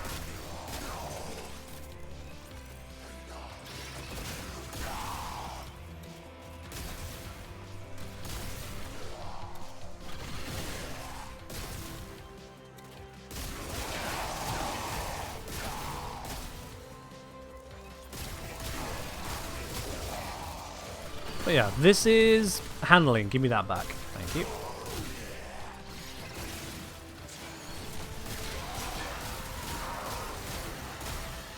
But as much as it's handling, now the question is, how much do I like this? What am I achieving here? Because at the moment, I am currently ignoring the entire passive of getting up on the walls, which is also ignoring part of her Force capability, so that's frustrating. Will her mercy kills activate Arcane Escapist? Sure. Why wouldn't it? They're mercy kills.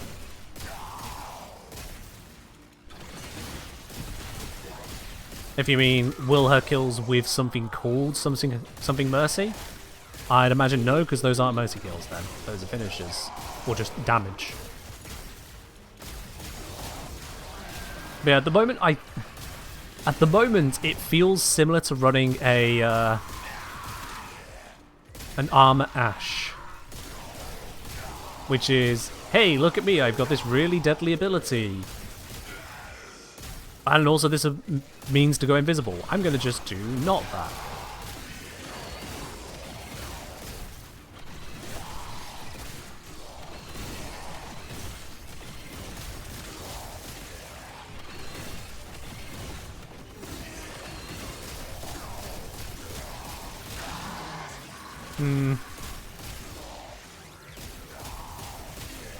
But it has been a lot smoother, rather than trying to wall dash all over the place every 8 seconds and hope to goodness the wall dash actually works.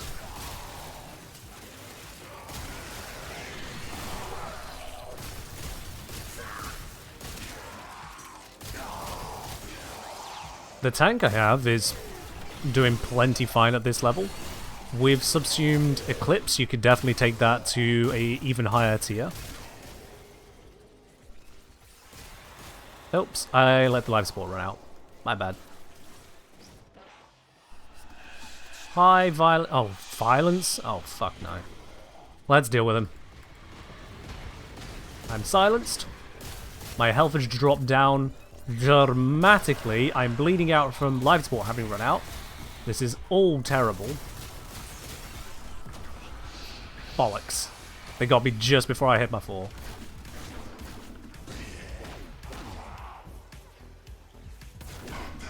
Ah! There we go. I'm back. Get me out of here.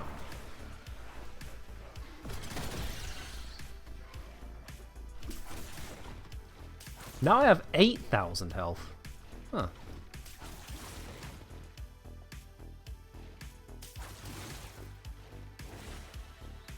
There we are. They fought well.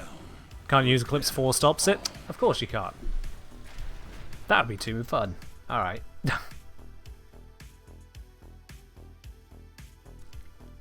This is just Saren's Toxic Lash on Spider Legs? It was, wasn't it? Yeah.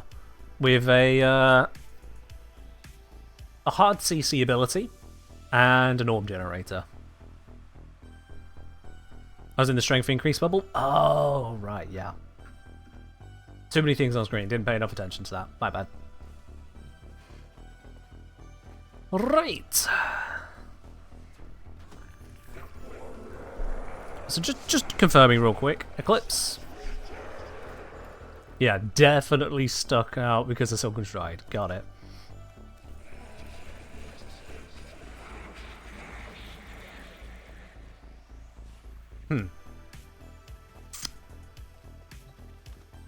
But interesting, activating full heals you instead of just increasing max health. Yeah, so it gives you the health as well as the max, I guess.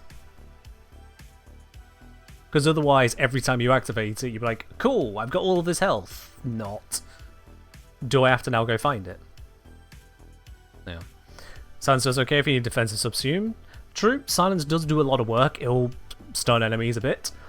It'll shut down abilities, which could be a massive threat to you, especially in the case of the Violence Acolyte. We saw how that was a threat.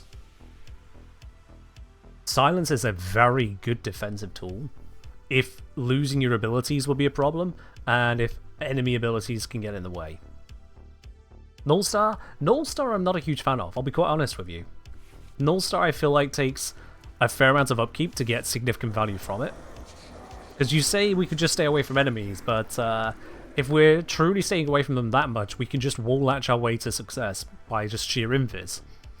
If we're not wall latching for invis, then we're not staying away from the enemies. And then our range boost, because we're going to want to have range for our abilities, our range boost kicks in and Nullstar starts wasting itself on nearby enemies. So I've never been a huge fan of Nullstar for defensive purposes, to be quite honest.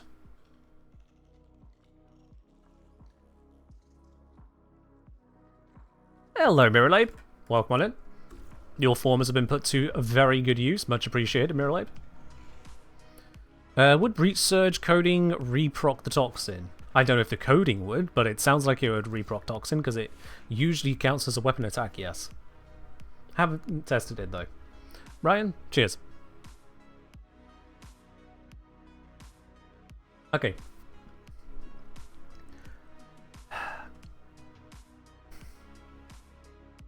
I have a serious bugbear with the whole wall latching. There was the big thing I was wanting to mess around with the frame. It's a wall latching focus. The invis being locked to 8 seconds hurts more than I thought it would. Genuinely hurts more than I thought it would. Because I was thinking along the lines of, oh, Ashe has a very short invis, but then I remember I use Arcane Trickery to get around that a lot of the time. Not to mention, Ashe's invis got buffed recently, so now its base is 12 seconds, and if you duration mod it, it goes even higher still.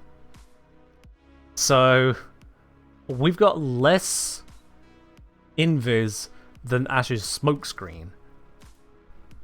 And that is, not where I'd want it to be. Also, I should probably go feed this into the helmet. Let's get that done. This is also the one from Mirrorlabe. Everything Mirrorlabe was kind enough to share to good use. Confirm. There we are. Woo! Mantis! Mantis, thank you very much for the 10 gifted subs out to the community there. That's gone out to Super Smog, to Ashkiron, to Gigi Oblicon. Is that Oblicon? Yeah. To Kanji9, to Dark Flemeth, to Steve Taylor69, to Hentai Sushi Owo, to Jaizin, to Evil Sight 2K, and to Perfect Shot. Mantis, thank you very, very much on that. Much appreciated. Anyone who grabs themselves a sub there, make sure you say thank you to Mantis for that. Oh. Cheers indeed, dude. William say infinite toxin loops like Garuda's infinite slash loop and breach surge could be cool. If it works. If it works. I think Zom was having a quick look at that. Alright. I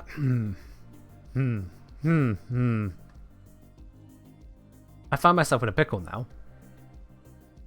Alright, Mantis, you have yourself a good one. Thank you very, very much for dropping by and a massive amount of support in doing so as well. Really appreciate it, dude. Really appreciate it. You too. Have a nice evening. Okay, so, Mercy's Kiss is Mercy's Kiss. If an enemy is 50% or below, insta-kill them. Doesn't work on mini-bosses like Acolytes, as we've just seen. And with high strength, you get some absolute obscene numbers in terms of health orbs and energy orbs. With a 508% health orb drop, 5 health orbs, chance of 6, 5 health orbs a time, that's going to max out Arcane Blessing in 10 casts. That's insanely quick. If you somehow perfect it on 10 enemies to get them each that threshold and then do it right, 10 enemies to max out Arcane Blessing is wildly fast.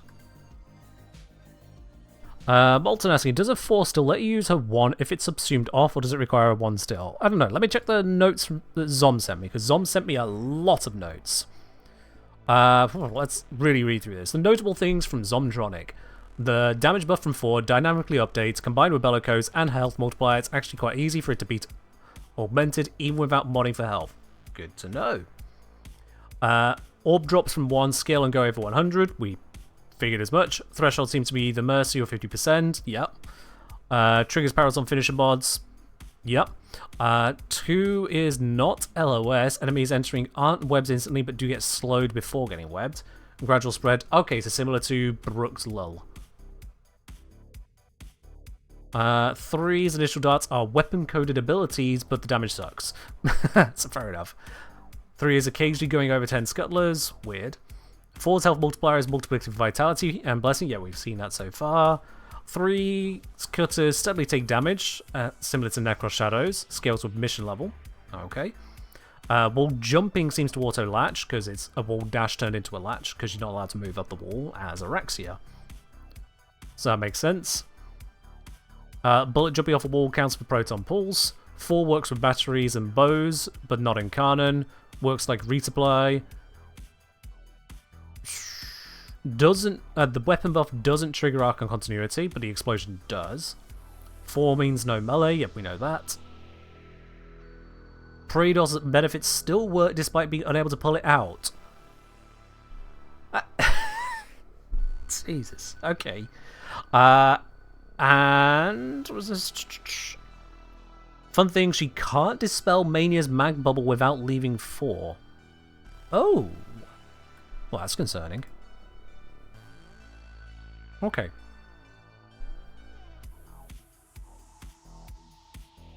Okay. Definitely got that to look out for. Well, thank you very much for the notes there, Zom. Much appreciated. That does cover a number of the questions that were bouncing around on the operation of Orexia, yeah. And confirms various other details as well. Praedos still giving you its passive benefits, even though you're not allowed melee. Sure, why not? Stat sticks are back, yo! Stat sticks are back! Oh, dear. Okay. Fair enough. That's dumb. So, I'll be quite honest, I don't have a vision for this frame.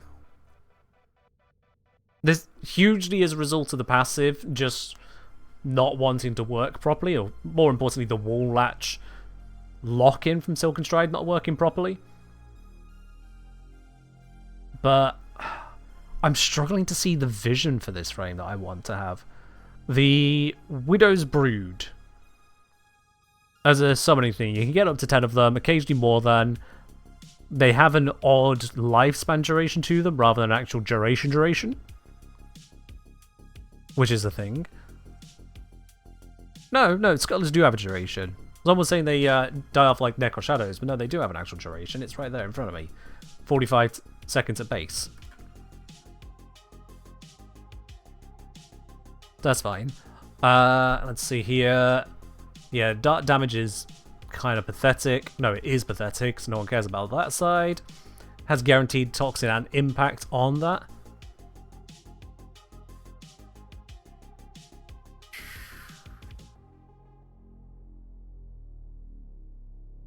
So how much damage do the Scuttlers deal?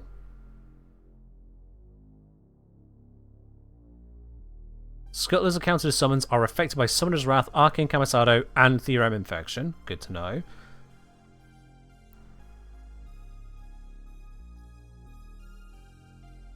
But how much is the Scuttler damage?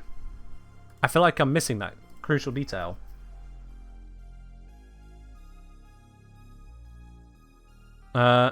Oh, Scuttlers can actually take damage? Fair enough. So they have a duration, but they don't have a duration. It's... Okay. I'm going to need to see that in action to properly understand that.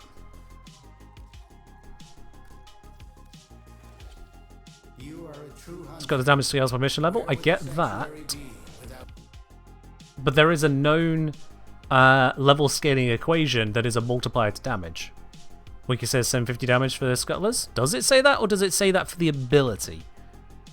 Just to be very clear on that, Molten Toast, are you looking at just the quote-unquote damage per dart? Or just damage? Because I'm not seeing 750 listed in another spot. Yeah, that is what you were looking at. Alright, fair enough. Also, was Ballroom always on the left?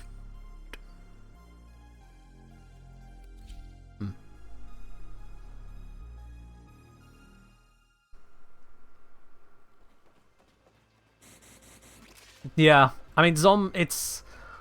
I get where you're coming from on that. I'll be honest, it's not something I can really put a lot of weight onto, other than, yeah, you are the bug person and spider person in this community.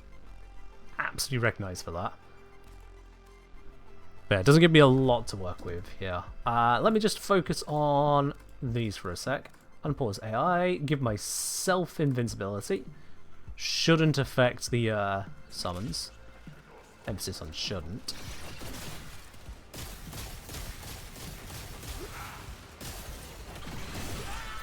That has generated a Scuttler.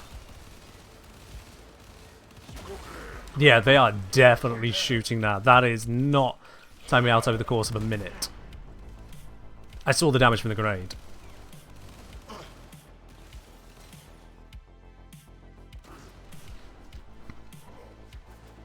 Okay. Some folks saying, sadly, the level of Scuttlers does not scale with the duration of a mission. That's unusual. That is very unusual, if true. Okay, let's grab just the one real quick. Just verify it's not some weird thing going on with the timer. Bloody hell. I'm fairly certain it isn't, but let's just verify.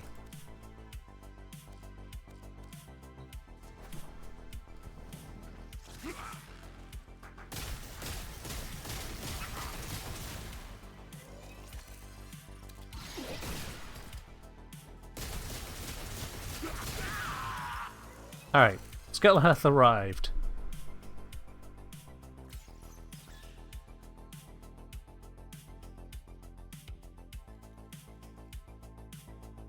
Yeah, that health is going down very slowly. Don't know if I'd say that's gonna...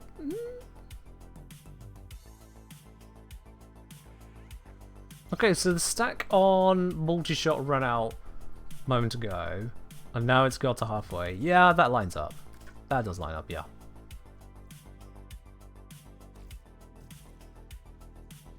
Okay.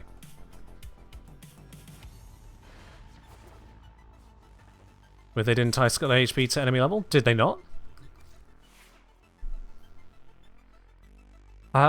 So this whole mission level, enemy level thing. Enemy level scales over time in a mission. There are various things that you can summon that match enemy level, and they will also scale as well. Spectres are one of those, for example.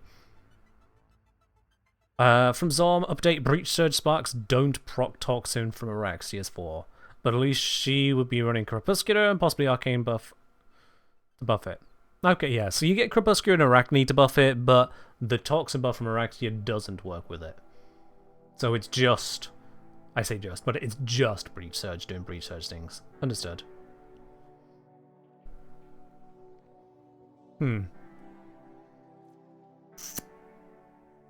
So, Scuttler duration is a lie. Or rather, it's a...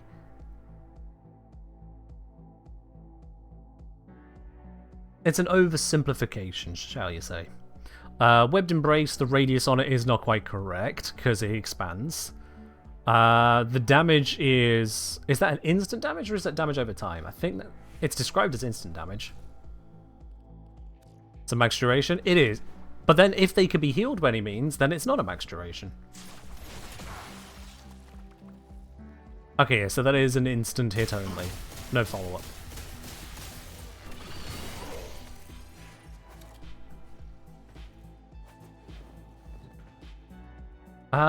Now what could heal the Scuttlers or be of significance to us here? Isn't there?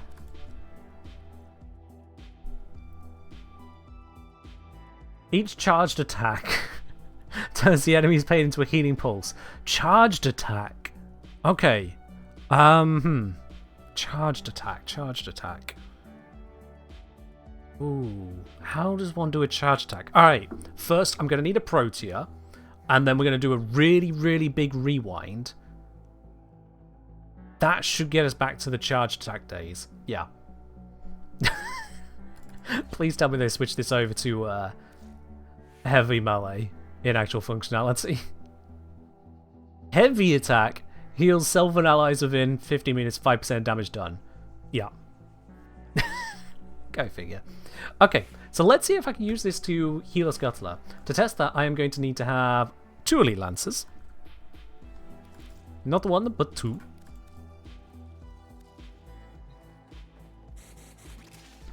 Okay. So, the way we... I guess that's our target. Gonna just target the one of them. We get a Scuttler. Scuttler's gonna live their best life for a bit. They might actually kill this before I can... Yeah. Alright, we'll just let it time down a bit. That's fine. Not a concern. It's currently level 500? Sure.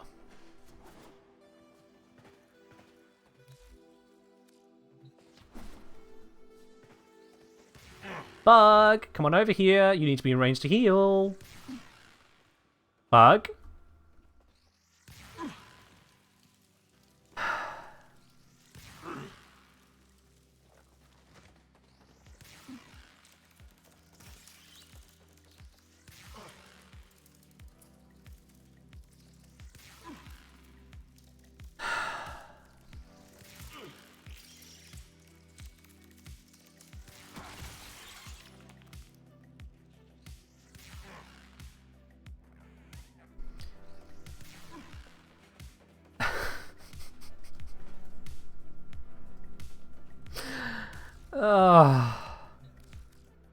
I do my best.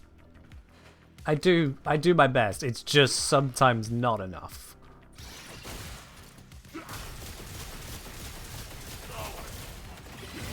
Alright, we got ourselves a new Scuttler. Now this one's going to be tearing through the enemies, but I've got multiple enemies this time to test with. There we go. Alright, so... let's wait for the health to get down a bit more. It's getting to the S in the Ender Scuttlers. There we go. Alright. Wha-bam! Wha-bam! Well, if it healed it, I ain't seeing the bonus.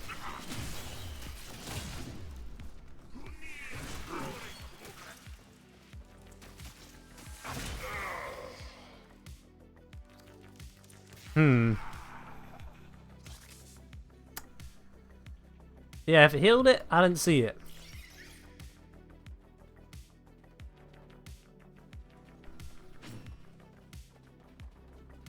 Actually, it's a secret fifth ability, Draining Insanity. Oh, believe you me, that is a passive on so many Warframes. Don't think magic can heal companions? Well, we just verified that much. If it was doing anything, we didn't see the benefit of it.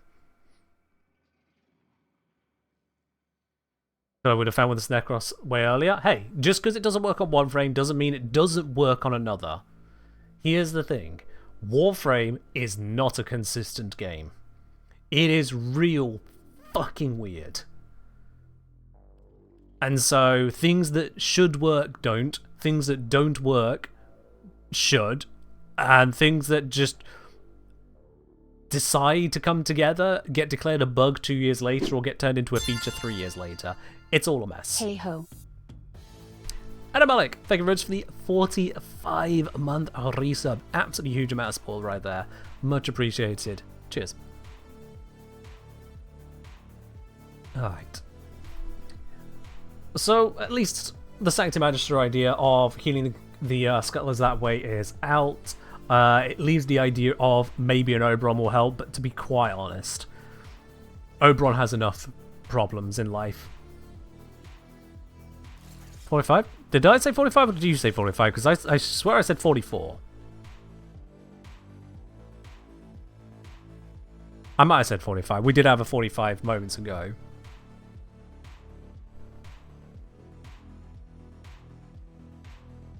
I'm doing right, Eddie. Just kind of making sense of this. Gloomeraxia? I don't really see how that would be a good play, but it's not completely wrong. You could subsume over Silken Stride for Gloom, I guess. Just slow everything down. This is still your sustain. This can also web them for things that you really want to lock down. Or you could replace this one.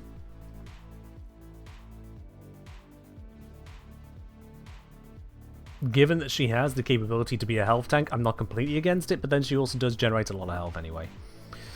I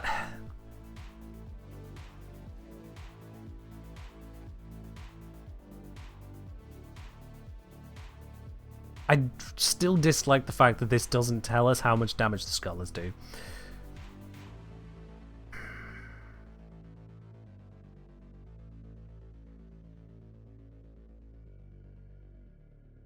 Let's see, what could I do? We could see if it shoots at a fellow Tenno and see the damage done there. Actually, no, I should just be able to see the damage they deal and just look at it, can't I? Yeah. I don't need a Tenno for that. Okay, let's grab some Shuffling Fragments. These are brilliant because they have no armor, no headshot bonuses, and they're not resistant nor vulnerable to any of the damage we're dealing with here. So, there shouldn't be any concern in this. This should just test. Now, having said that, it's going to go tits up.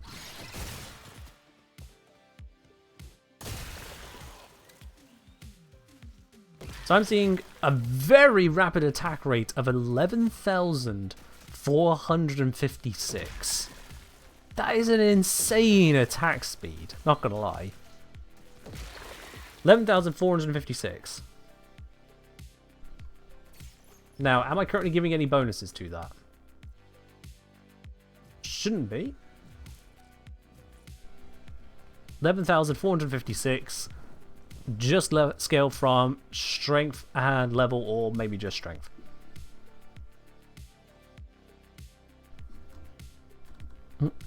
Let's grab myself a notepad.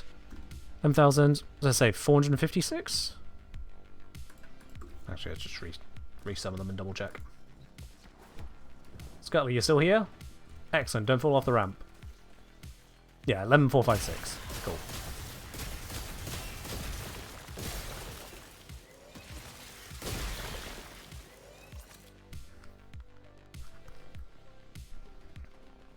Okay. So, with 11,456 as the damage at the moment. 11,456 damage observed. With this, then, we want to take into account that the strength involved. Yep, it's gained 254% strength. if that is indeed applying, then 11456 would be, by standard here, 4,510. And that is very simple to test because I can just do this.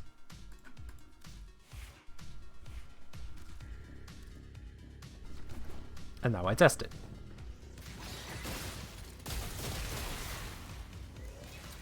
$11,456.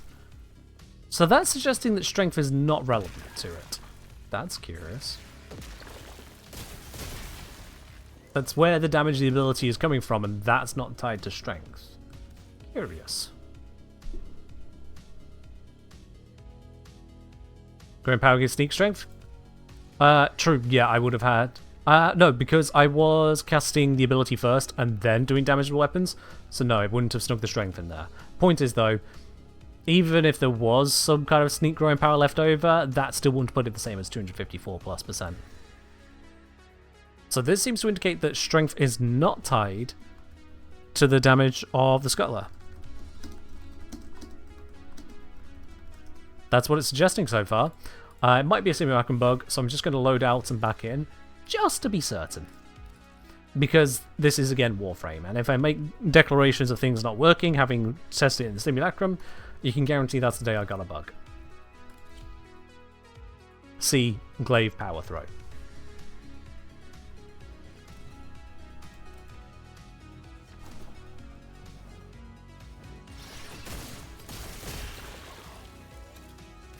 $11,456. Cool, no change there. Right. Leave that to that. So, if we then head on over to level scaling, enemy level scaling on Zio Wiki, the damage scaling equation that it has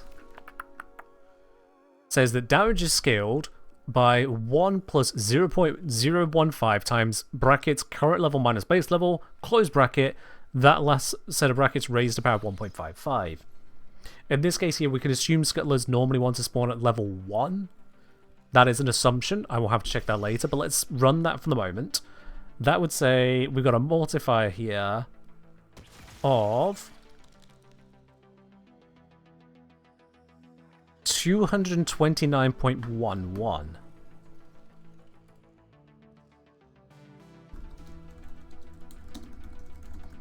If true, if I take the 11,456, divide it by that, that would suggest a base damage of 50.00186. That is a very, very close to integer number, which suggests to me it may in fact be correct.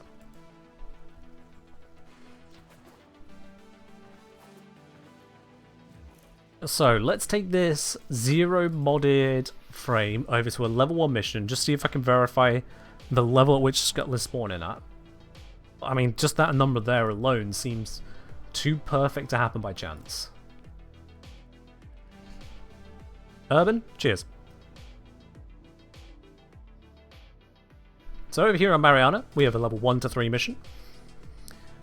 Let's see if the scuttlers spawn at level 1, 2, 3, or 50 million.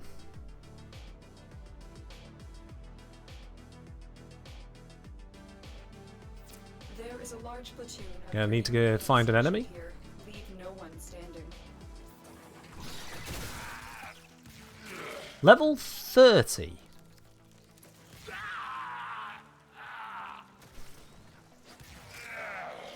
There were various numbers. I was hoping that was not the one that was going to turn up. That's the level of my frame.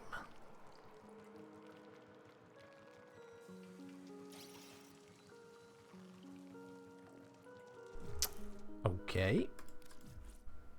Minimum level? It may be. So what I'm going to do is I'm going to jump ahead to a level 30 odd one. Levels based on mission. Jozu, thank you for that. That was a level 1 mission. So I'm going to jump ahead to a much higher level mission. Here we go. Put us past that level 30 threshold and see what happens now. And if I don't get somewhere between 32 and 36, then I'm going to check a mid-level mission and see if I can narrow down what's going on here. There is a large platoon of Grenier Marines stationed here. Leave no one standing. Level 36, 36, 36. Okay, cool. So that is in line with the level of the mission. It's on the top end of it, but it is in line with it.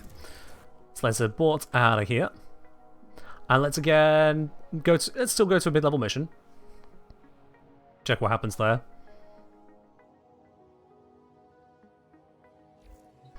There may well be a minimum to this, which is curious but acceptable. So level 15 to 20. Let's not do.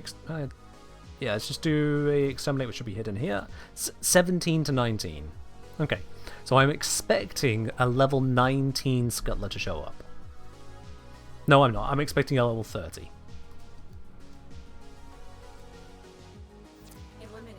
If I form on my frame, it may not affect the level of the Scuttler because I am over MR30 myself, so the abilities stay at full power.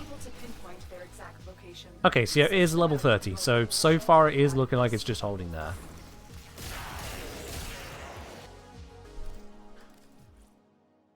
To be honest, I'm not going to form it to test if that affects the level, because usually when you're using a frame, you should be using it at level 30 anyway. So it's kind of a moot point beyond that. Now, the curious thing is that because they're spawning at a minimum level of 30, they're going to have that minimum damage multiplier per level. I probably could have just observed it right there, so let's go observe it.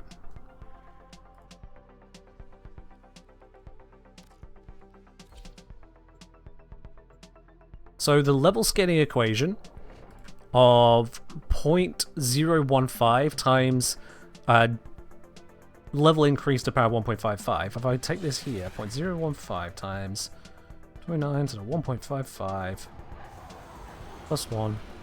So they should be doing 3.77 times the base damage calculated at 50, or 188 damage per shot. Now, Corpus do have their own weaknesses and strengths, so we'll need to take into account here. But nothing to do with Toxin.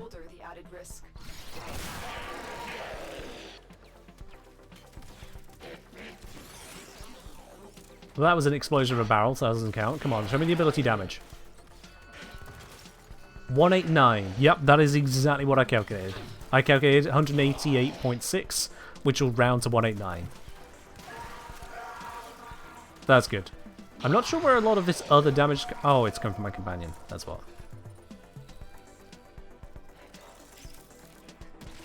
So there we go. Okay. Why did I get level 500 Scuttlers in Simulacrum?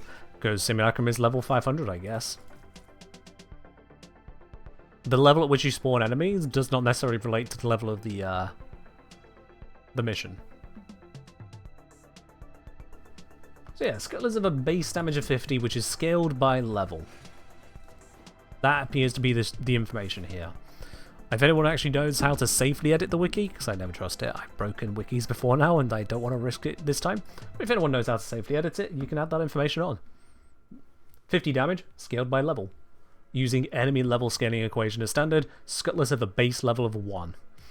And Scuttlers will spawn in at level 30, at least when using a max rank frame, haven't tested otherwise, but spawn at level 30 unless the level of the mission is higher.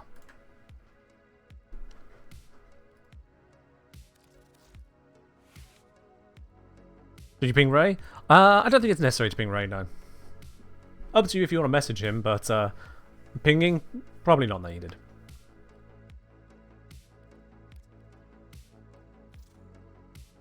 Okay, so utilizing our health tank setup here, let's see. I think about it. Do I have access to Araxia in Duvri at the moment? That would be very beneficial. No. Oh well. That sucks. Let's think then. I don't really want to do Void Cascade, so let's go for Disruption. That at least affects the level. Let's swap this out for Thelax. Swap this out for Epitaph. Primer setup. Verify that this has got Savvy on it. Yes, it has. That'll do the trick. And let's just have Zoros for Zoros' sake.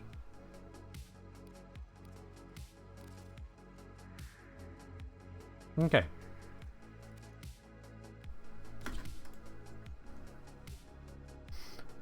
So we're going into a level 134 to 138 mission. So the scuttlers should spawn at level 138. We'll verify this shortly. Transmission. It's from Fortuna. Alad Faye's selling the latest in asset security. Conduits. Put the key in and you can pull the shinies out. Trick is, you've got There to we wait are. to open. Something happens to the conjure before you can pull the goods. You don't get the goods. Ever. Plenty of energy to get me started. Very nice. Soul detectives will try to kill you.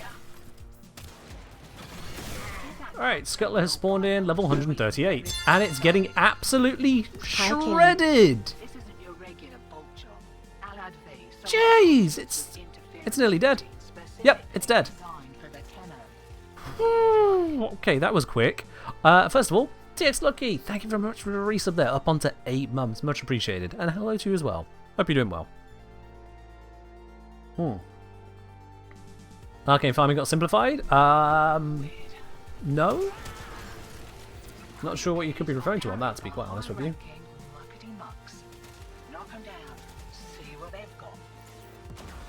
Oops, I just let myself perish. I was too busy focusing on the weird reload of my gun. That is not someone I'm going to kill with this weapon.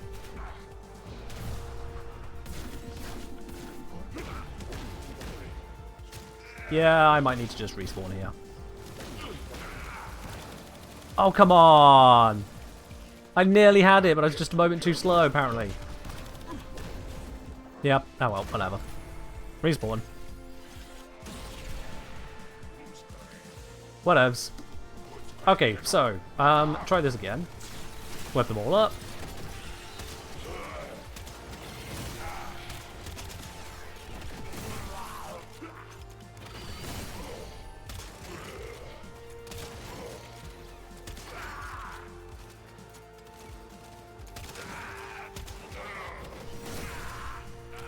Can I pick up that? Yes, I can. Good.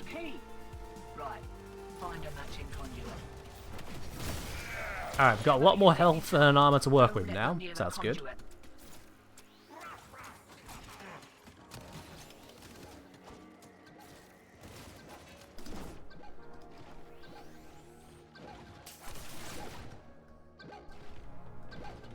Alright, where are you? There you are.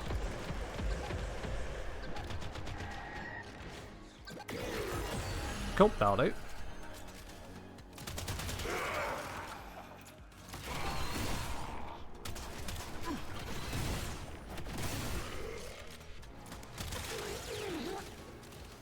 Can I have that? Thank you.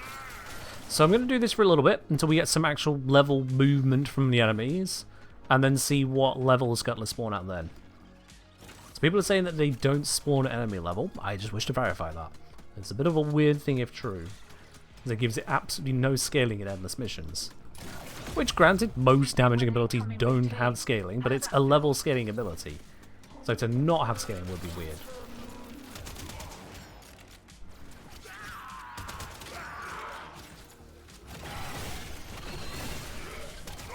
I think that perk that reloads your weapons on Mercy Kill could come in nicely here.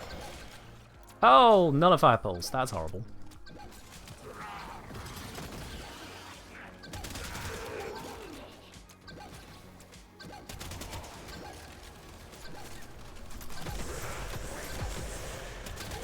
I knew there was something else missing. There we are. The users are actually one on demo units. Good to know.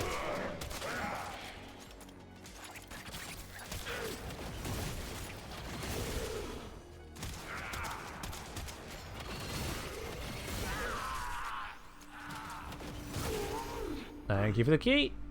Come on, give me the key. Give me that. Thank you.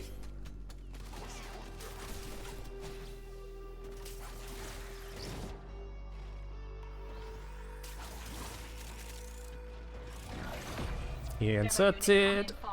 That thing bows and you can kiss a conduit goodbye.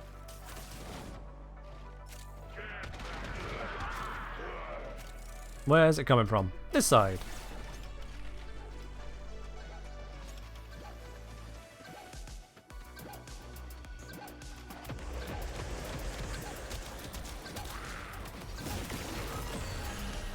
Didn't seem like it worked.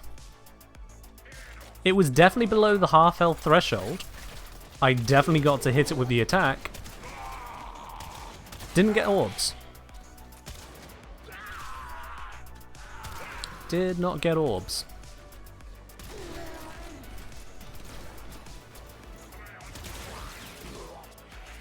Oh, we got a Torment incoming. Also, I am running out of health. Arcane Grace for the win. Hi, Bocco. Oh.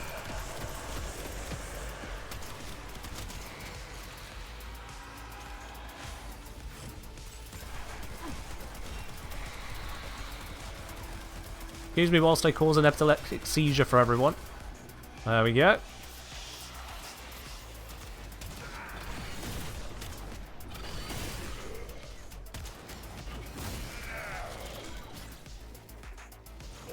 Let's continue to mosey on through this mission.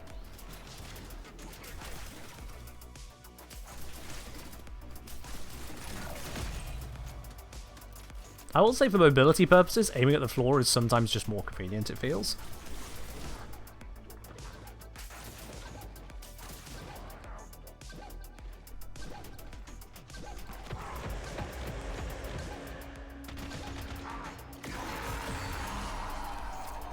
Alright, so now this should start to cause the levels to climb.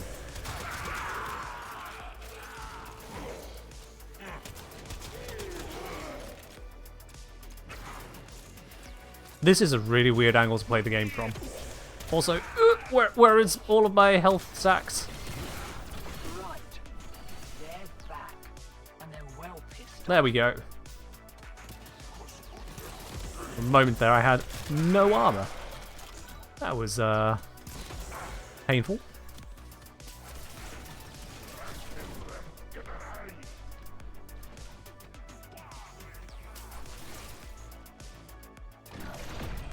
More of the old ultra-violence. Keep your back. Hey, yeah, you want to pop out some orbs for me? That's great. Keep that up.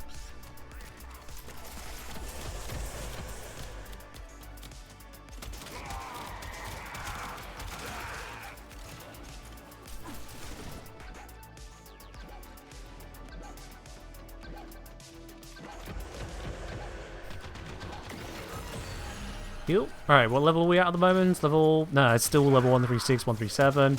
Not enough to verify. God damn it, don't perish so easily. I said don't perish so easily. What is wrong with you lot? Have some hit points.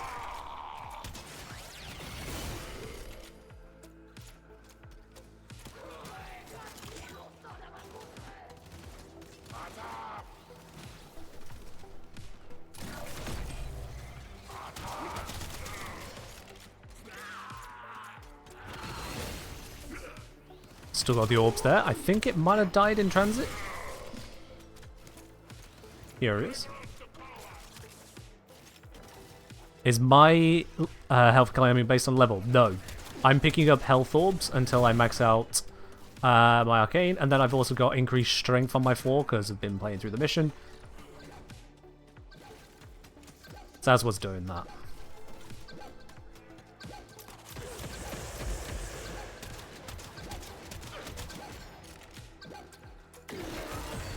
Good.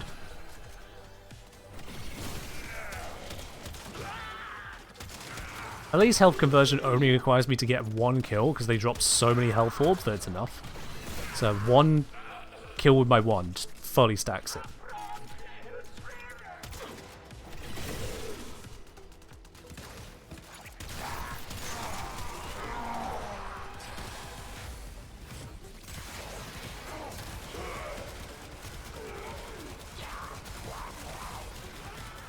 That is a disgusting visual for this weapon.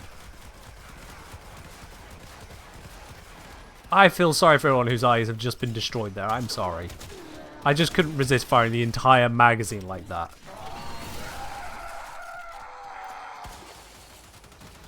Wow.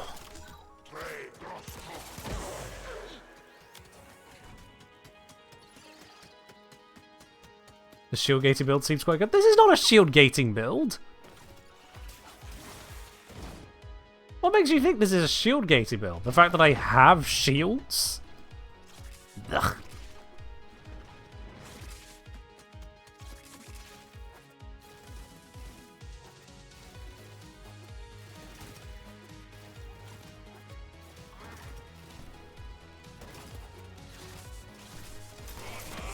That's a lot of grenades.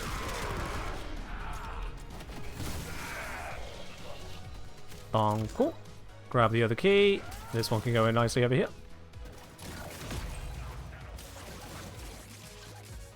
So which one's the one that's actually nearly here?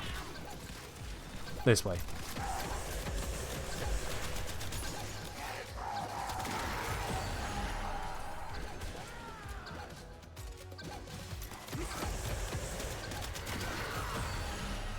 Very good. Gloves are coming off. Got another round in now.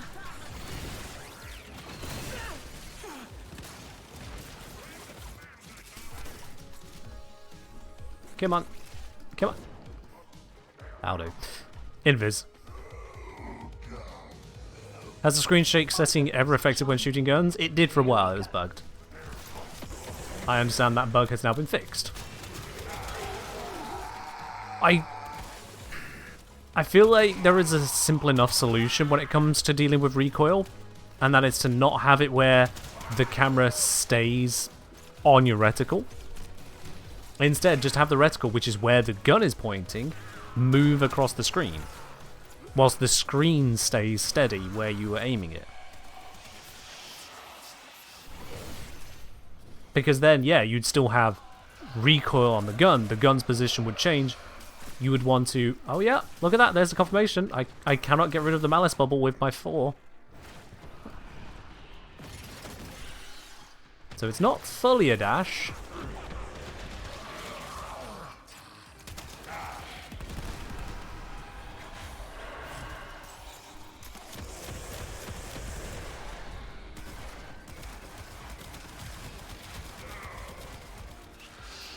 There we are, that worked.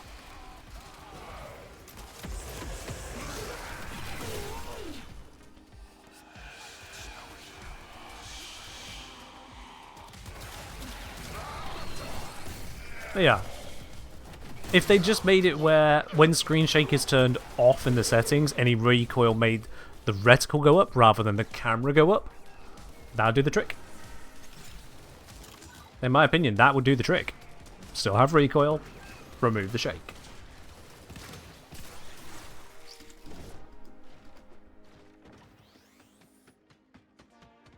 But hey, that's just me. They request change of energy colours. Why would I need to change energy colours? And which one? You want about the frame or the weapon? Can't do anything about that last interference routine. You'll just have to wear it. Maybe I can catch the next one.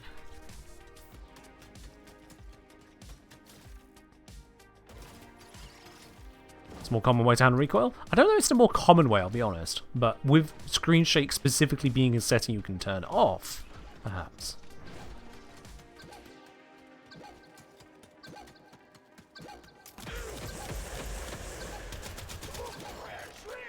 Have I lost all of my damage stacks waiting for this thing to get here? I have. Well, that's bad.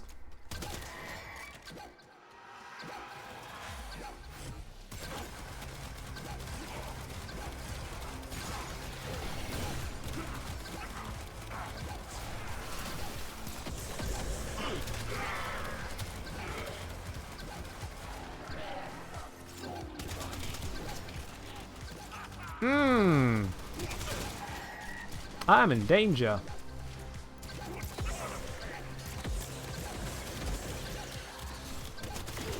There we go. Enjoying Erexia? Not sure at this point, to be honest with you. It's got some serious jank to it.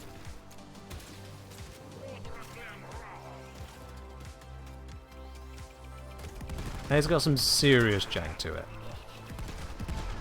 What's the horrible no good flashbang weapon? It's the Felarx. Just Felarx doing Felarx things.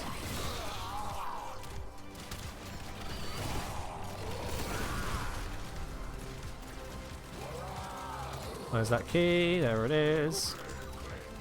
And where does it need to go? This way. Okay. What the? Okay, well that was unhelpful. I'll just sprint. I've got a speed boost.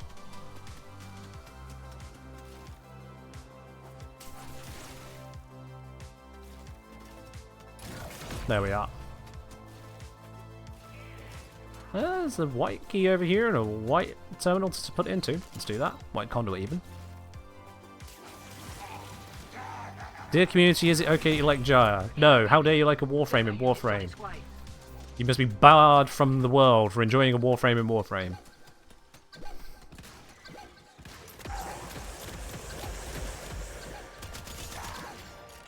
Oh, my damage stacks have gone again.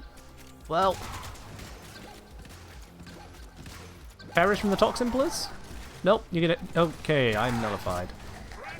And knocked back by a Nox. This is going well. Yep. I got bullied.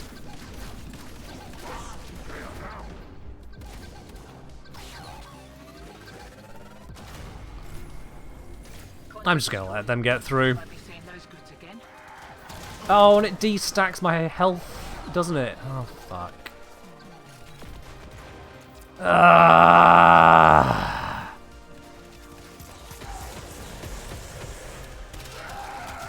Okay, so, issue number 1. I did not kill enough enemies in between picking up the key and trying to fight the demolishers. Not allowed to do that in this game because it turns off all of your damage stacks.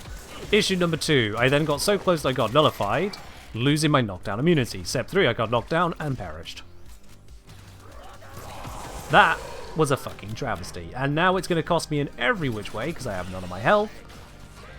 We've lost 2 objectives. Enemies have a damage and armor boost. I've cooked this one. And it is punishingly hard to not overkill these guys. Despite their armor bonus. You please have just a little bit less death. There we go. Skill issue? 100% Moon, thank you. Time yourself out.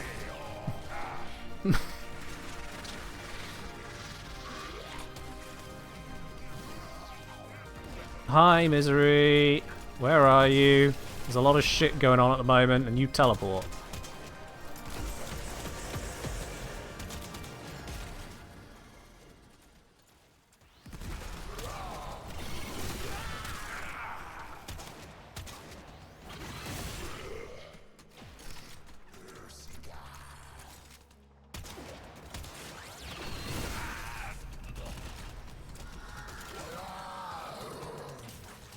I'll be completely honest, I did forget that there was a time yourself out command on the channel here, so fair enough.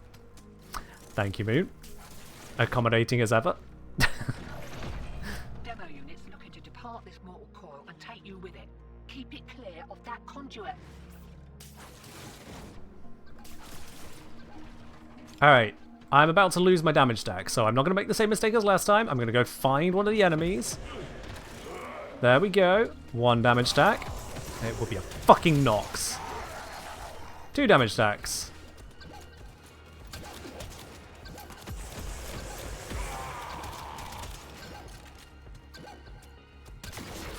There we go.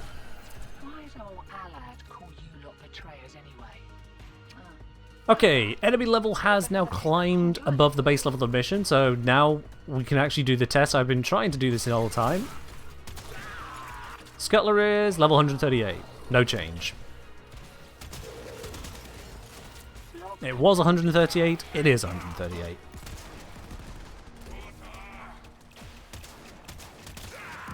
Can something please be a little bit less dead?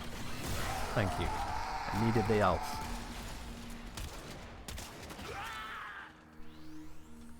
Brah. Brah.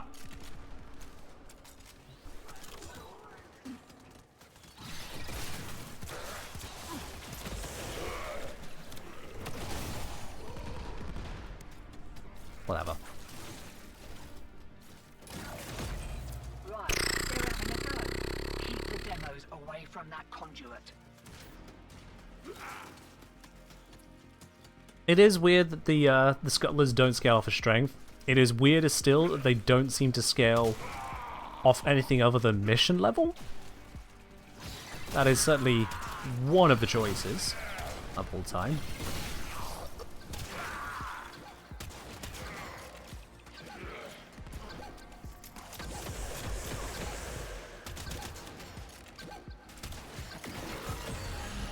There we go. No, not another Nox Plus.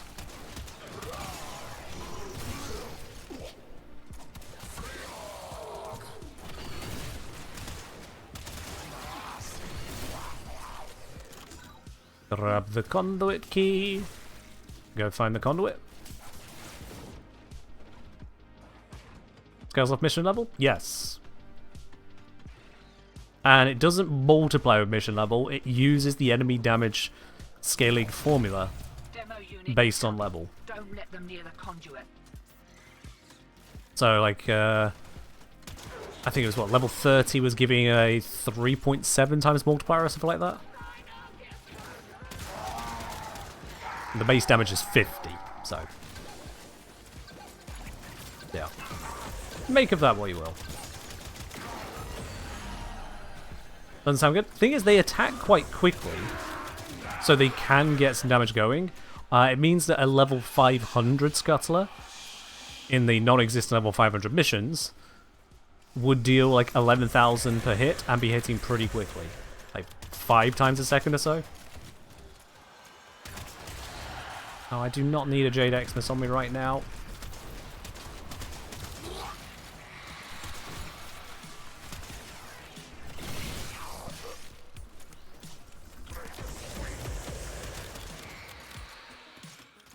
Do I even have damage stacks? I have one, it's about to run out. Let's fix that. There we go.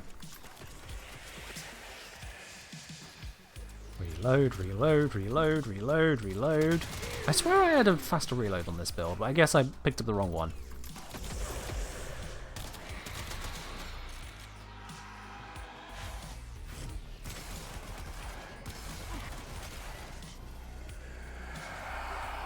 Oh, I suppose, yeah, Archimedia would get to that level. Okay, so we had a singular mission in Temporal Elite Archimedia, or Elite Temporal Archimedia.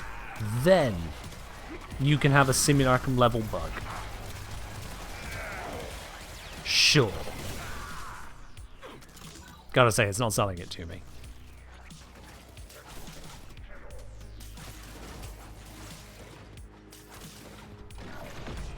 Hear that beeping? Demo unit's on its way. I've once again run away from the enemies. There we go.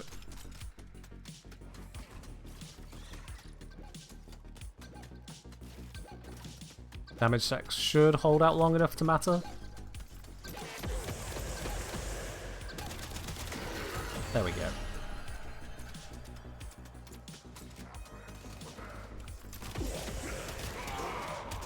I think there's already a key on the floor over this way, so I could just go get it. Does mean, again, I am running away from the enemies. Let's hope they turn up soon.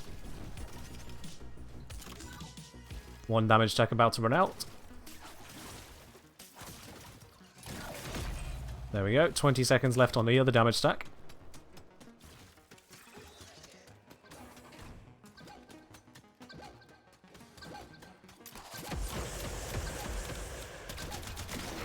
There we go. Got it in time.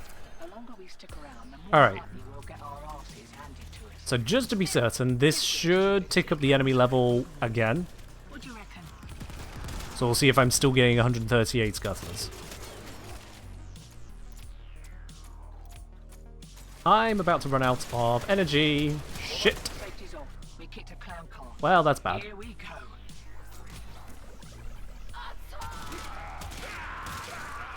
Why are you all one-shottable? There we go.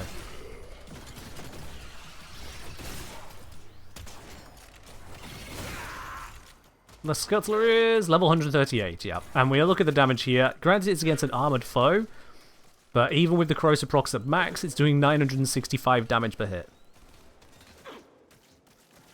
So per scuttler, the damage isn't going to be amazing.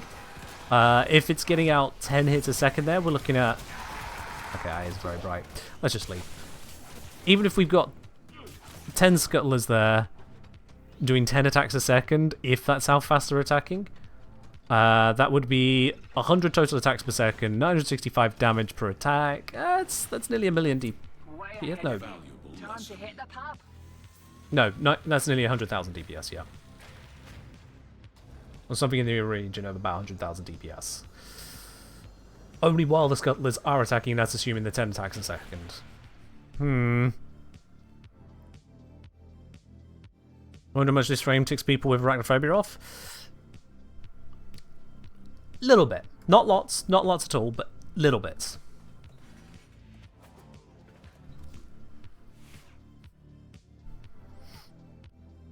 Most of it is fine, because she is indeed using a build that looks like it's for mechanical legs and whatnot, but this particular animation is the bit that just gives me the EBGBs.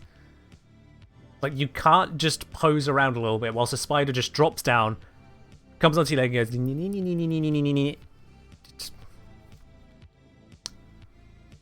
Not a fan. Not a fan. Fits the theme a little too well. Anyway. So... I want that, so we have a different idol. There we go.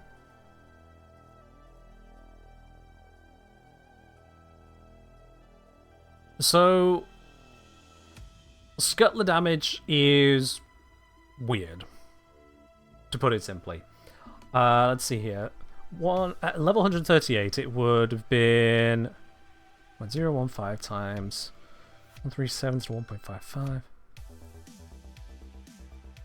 Yeah, 1,588 damage per attack by a scuttler.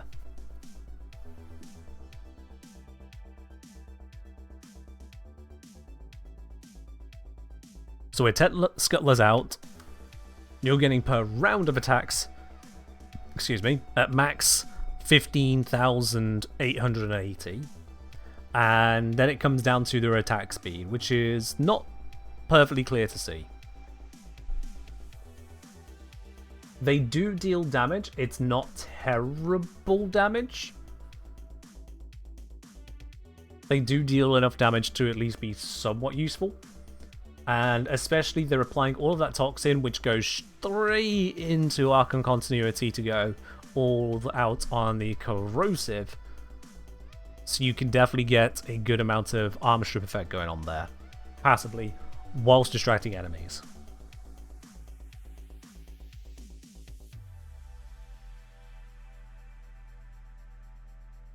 If you combine that with the webbed embrace for damage vulnerability, then you'll increase that damage to roughly 2.5 times as much with this strength. Yeah.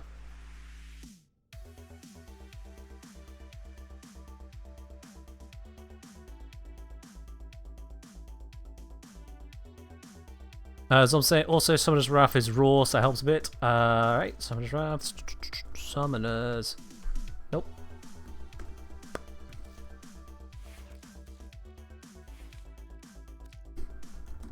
There it is. Yeah. Squad receives 75% companion summon damage. And as you say, it's a raw effect, so they get 75% straight up, and then a further 75% multiplicatively again into the toxin procs, right? Cool.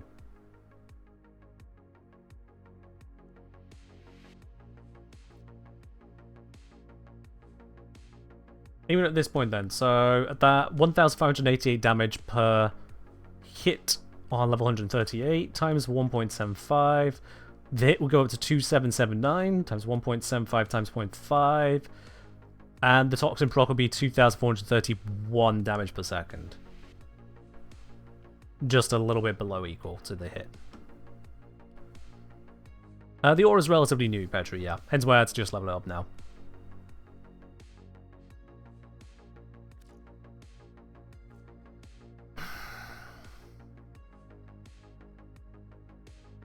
I'll be honest with you, she has all the trappings. Haha, webbed embrace trappings. She has all the trappings of a good frame. And there is plenty that can be done with her. She can work with the toxin shards. She can work with equilibrium or equilibrium shards amazingly. Sure. She can... Cheers over me. How humiliating. She can control enemies. She can distract enemies. She can damage enemies. She can buff her damage. She can give herself obscene amounts of max health. She is an orb generator overload. So long as you're happy to repeatedly use this ability on specific targets.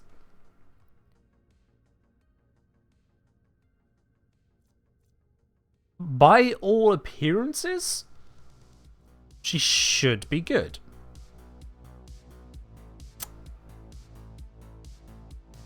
And yeah, I'm really just not vibing with this one. I can't really say what it is at the moment. It's first 3 hours of proper playing with her. So there's still more to look into than that. And a lot of my upset is around how the form passive works. And it's a very short window, meaning repeated dashes, but those dashes are hampered by targeting issues and latching issues.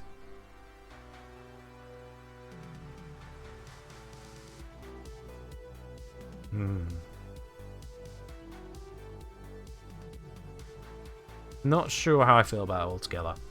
I have been using here a health tank focus build because the invis approach was just pissing me the fuck off. Yeah, honestly, Zom, the restriction on Incarnan's not getting the damage bonus, I think might be one of the weirder things that she has in general. This is an increasing number of things where this is the case. Where there is a buff, there is an interaction, and Incarnans are told, oh, but not you. We see this with ammo efficiency. Incarnans are told, not you. Increase your magazine size, not you. When it comes to elemental buffs, certain ones, nope, not you. Headshots required, here's a faction where headshots suck.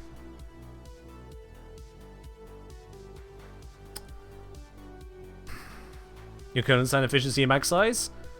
Can you? Or can you rationalize it because you can't have it the other way?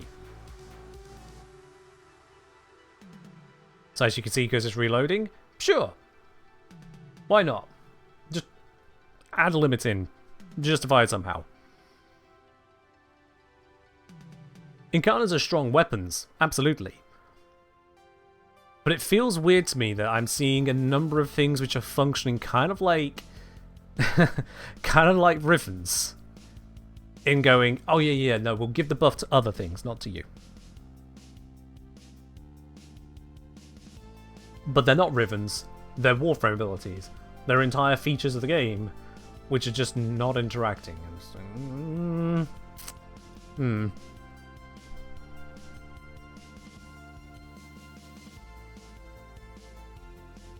If it's balanced, why should she get Sobek Lash? Yeah, I mean, yeah.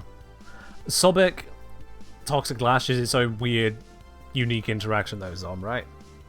I don't know if there's really any other weapons of significance that interacts with Toxic Lash that way, right?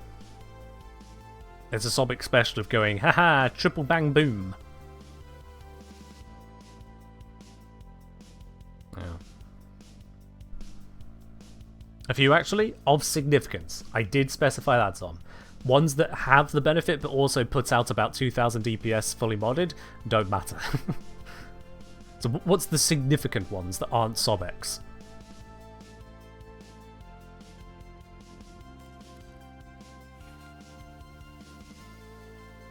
And that matter to Aragji for that matter as well.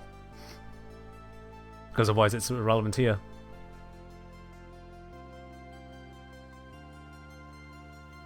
Similar Sobek mechanics, but just worse weapons. Well, fair enough then.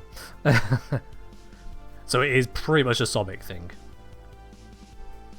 Did you get the Epitaph? You should get the Epitaph. It's a good weapon. It's a very cozy primer weapon.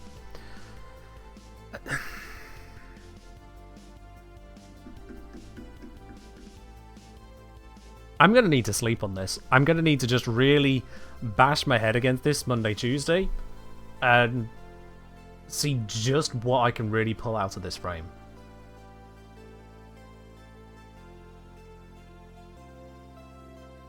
So I can't buff batteries? True. Whereas, Araxia you can. But Incarnans aren't batteries on. It doesn't make sense, it's just different. What weapons are we looking for? We're not looking for weapons right now, Petru. There's a single thing directed at Zom, don't worry about it. Zom made the claim, Zom responded. It's all good. Tyrant's still keen for cheese and toxin of weapons. Saurin and Lavos for different purposes, but yes. Oh, you can use Silken Stride to get the toxin and more. But it's all just different approaches for those results, yeah.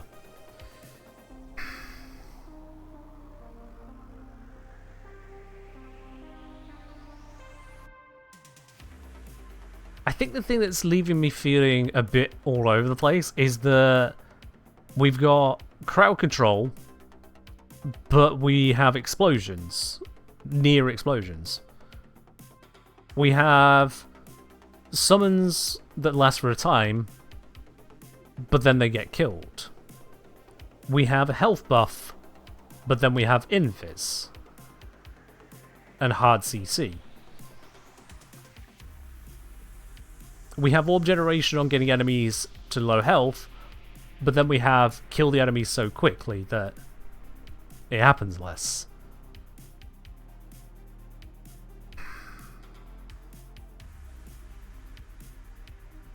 I'm trying to piece together what I want from this frame, and I'm just struggling, I'll be quite honest with you.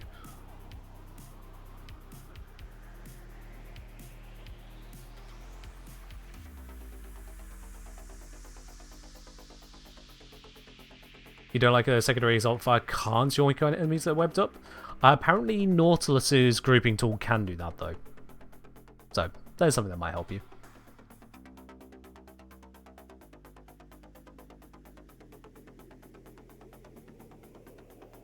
How does the health buff work exactly? It takes whatever your maximum health was and then multiplies it by the number shown on the mod card. So if you have 1000 health and you have a 3.54 times buff, then you now have 3,540 health. There. Would it be that broken if the summons were invulnerable like Titania's? There'd need to be a lot shorter duration at base, I would assume.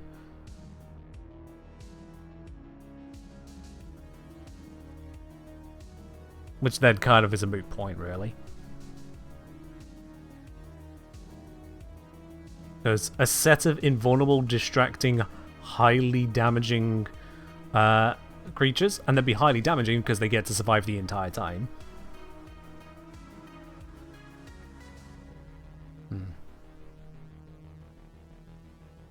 Will not be able to take aggro? If they don't take aggro, they're invulnerable. Same difference. Or at the very least, if you're meaning they don't take aggro as in enemies completely ignore them, and we lose the distraction side of it, then sure. Health buff doesn't work with invis. It does seem counterintuitive to it. Especially considering that one of the core features of health tanking adaptation requires you to take repeated hits to fully stack it. And continuous hits to keep it stacked.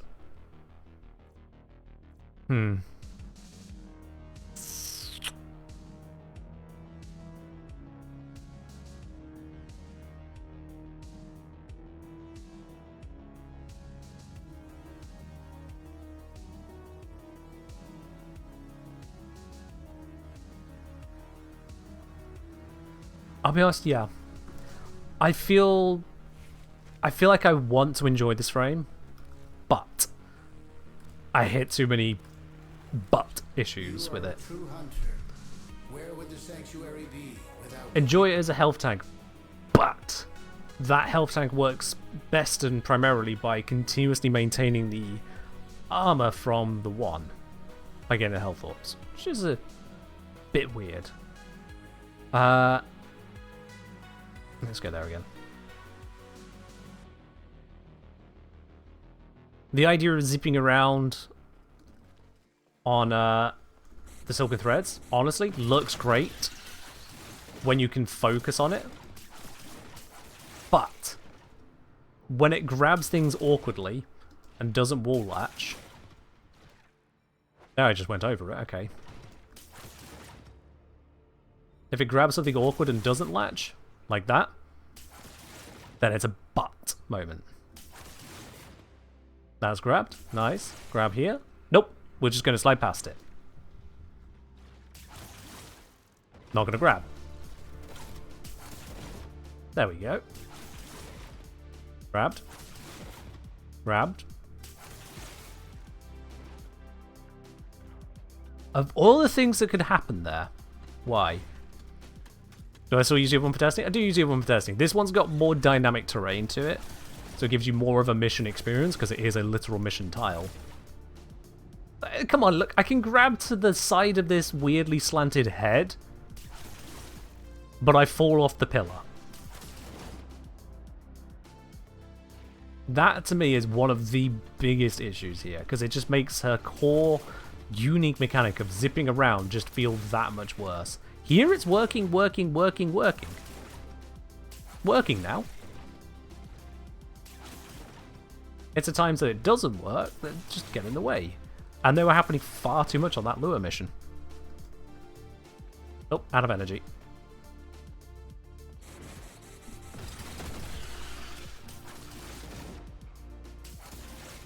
Doing fine. Slid off the arm. Doing fine. It's like it didn't even try to grab that time. Again.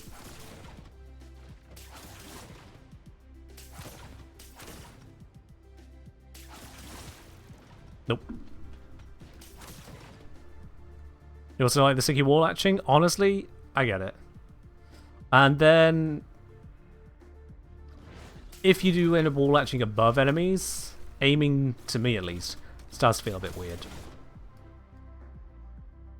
Because aiming if they get up closer to the wall here, it just feels a bit off. Don't you need efficiency for energy consume?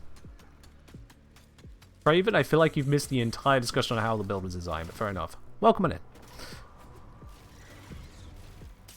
Front reminder from Zom. Afford triple resupply bumbers, but only in the UI. It was supposed to be the exact same as resupply, just a different conditional. They just decided to buff it when they fixed UI. Can't help hut feeling dropping wall walking and other things right before release made a kit just kind of weird. I said, wouldn't fix everything, but maybe a little more time in the oven would have been good. Maybe so, maybe. So have 4 had triple resupplies numbers. So it's supposed to be more damage. Okay.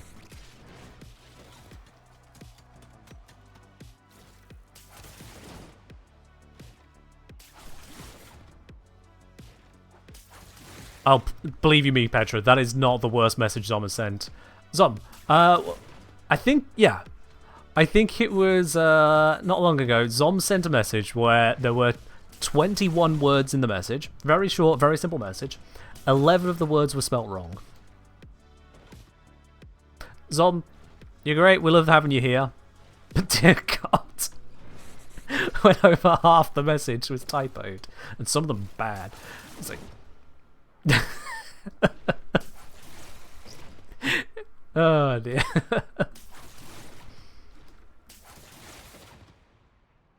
Oh, we can grab onto this first try. We can grab onto this first.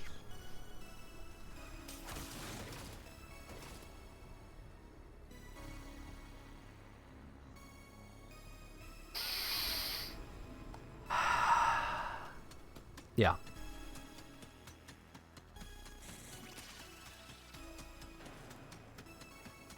Fun fact, says Zom. I was considered one of the better writers and typers at MUT school. Why am I becoming visible whilst latched?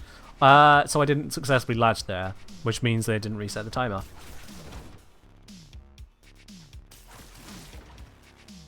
Yep, didn't latch, didn't reset timer.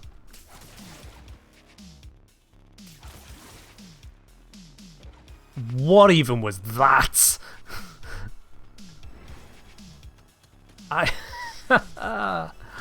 What even? Not per invisible latch? No, never has been. It's 8 seconds on latch. Refreshable duration, mid duration. That resets it. Reset. Reset. Reset. Reset. Doing well so far. Oh. No, reset. But yeah, you can just wall latch as well, and that works. You could just double jump up the wall and you're fine.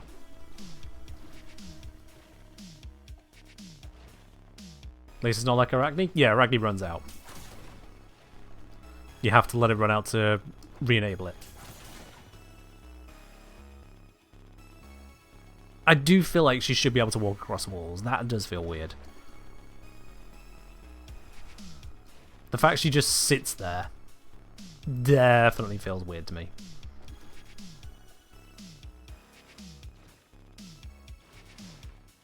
Like, what are legs for if not for moving?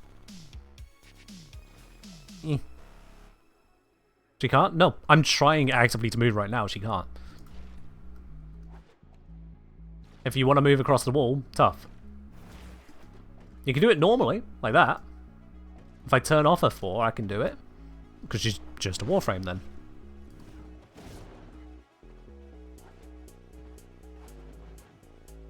Better than Wisp's Airborne Invis, you think? Yeah, fair enough. Some people like the Wisp Airborne Invis. Also, Wisp has the second Invis with her too, whilst it's active. And she has a third Invis of a sort with Breach Surge because it blinds enemies. So at least she has a few options there, I suppose.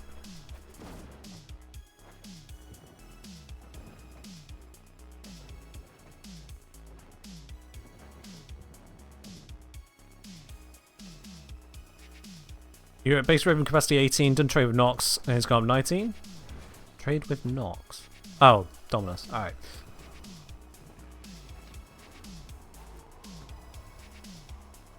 I think an extra Riven slot got handed out by DU just recently, actually. Now you mention it. Something to do with Nightwave, if I recall correctly. You prefer being called Nox? Fair enough. I was just wondering at first how someone managed to get themselves a Riven from a Nox unit. Yeah, this here. So, if I recall from the patch notes, anyone who claimed this didn't get a Riven slot with it because it was being sent to you and immediately showing its challenge without giving you the Riven slot, so it was just taking up capacity when you may not have wanted that capacity taken up. So to resolve that, anyone who got to that point, D just handed out a Riven slot as well. They went, how bad? Here you go. Riven slot. Fixed it. Ta-ta, lovelies. That puts me at 187. Yep.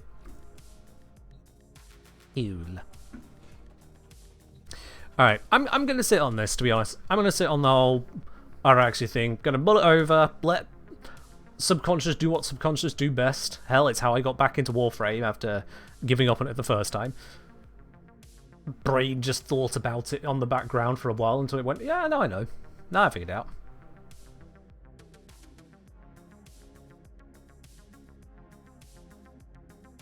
Yeah. You started calling yourself Nox before you knew the unit? That makes sense. Nox is a pretty common word.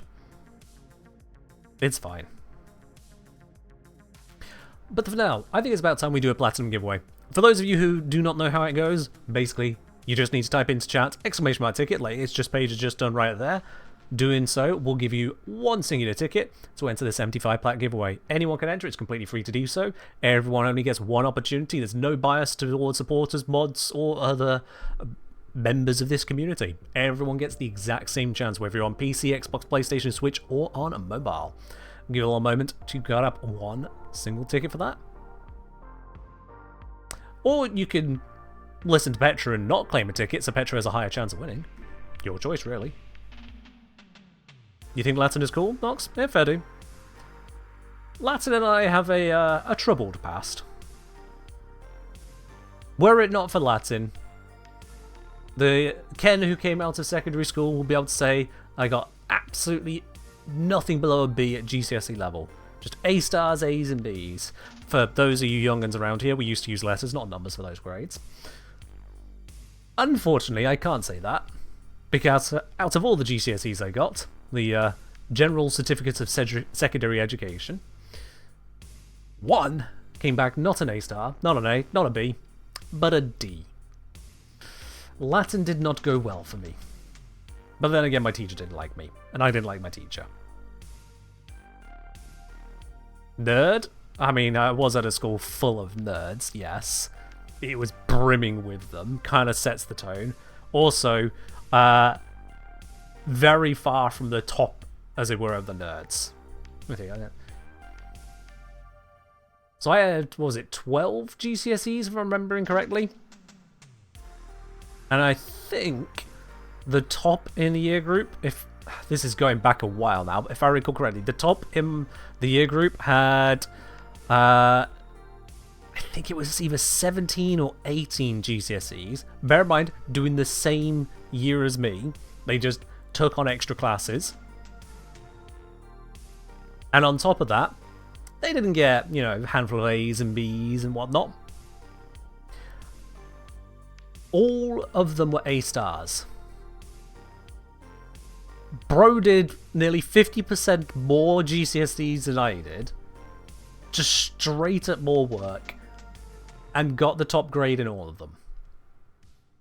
I'm like, Christ, alright. Got the chance to ask him once, how stressed are you? I didn't need the answer. He still gave me the correct answer, but I didn't need the answer. I just looked at the way his face was set to that question. Like, mate, I've never been more. Now, might just be worried about the child at that point.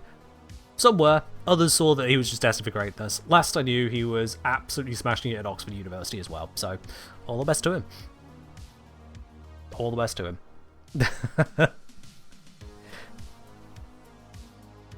That person built different. Him and the others like him, yeah. If you wanted to stand out in the crowd that I was in, I wasn't the one standing out. Not even close. Not even close. Hydrate? I think I am on my last sip. Well, now I'm doing math and Warframe? Yeah. From Zekner, say, I feel like these would be great QOL update. Later have infinite wall latch invis. I see it. Allow the invis duration scale with duration, which is not actively latching. I see it. Passives don't usually scale with mods, but I still see it. Allow wall walking with a 4 if those would be implemented, though. Find it much more worth it. I'm not sure we'd get infinite invis given the balancing DU going for. That might end up in an augment in future. That might end up in an augment of going energy drain is increased or health bonus is removed, but you gain infinite invis whilst wall latched. That could be a future augment. The wall walking thing, it does feel a bit weird that it's not there, I'll be honest, but maybe they did it because of technical issues, maybe they did it because of arachnophobia issues, I don't know. I don't know on that. D said about 2 years ago they want to revisit wall maneuvers. Well, we'll see when that happens, won't we? We will see. There's one that couldn't get it to work. Darn. That is a big darn right there, isn't it? It's kind of weird that it could be such an issue, because we walk on floors just fine.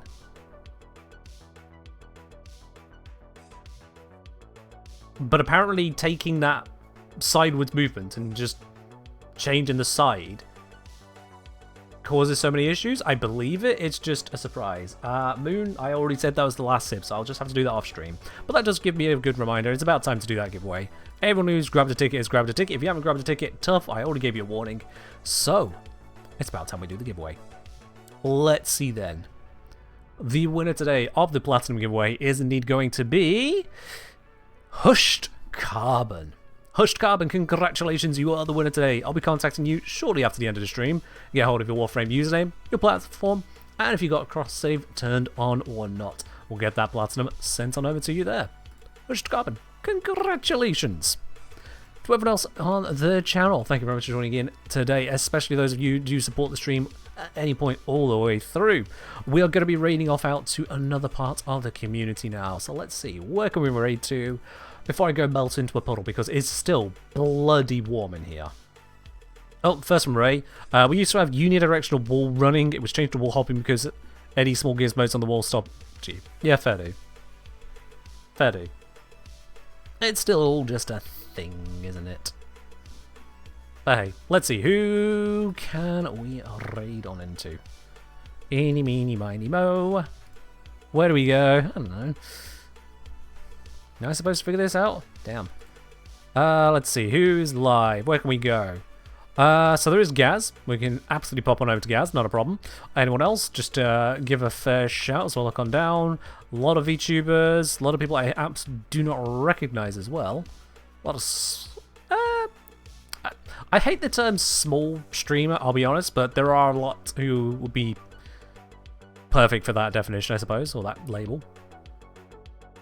I'll be honest. We know that we're going to get... something sensible from Gaz. And that is fine enough.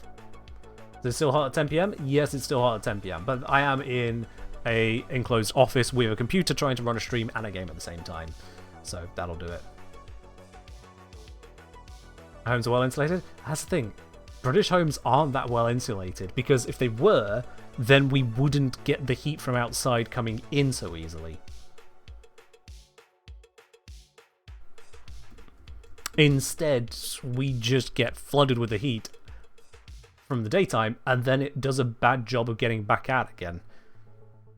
Because our house is designed to trap heat, not just be insulated. It's a weird one. It is all kinds of stupid and weird.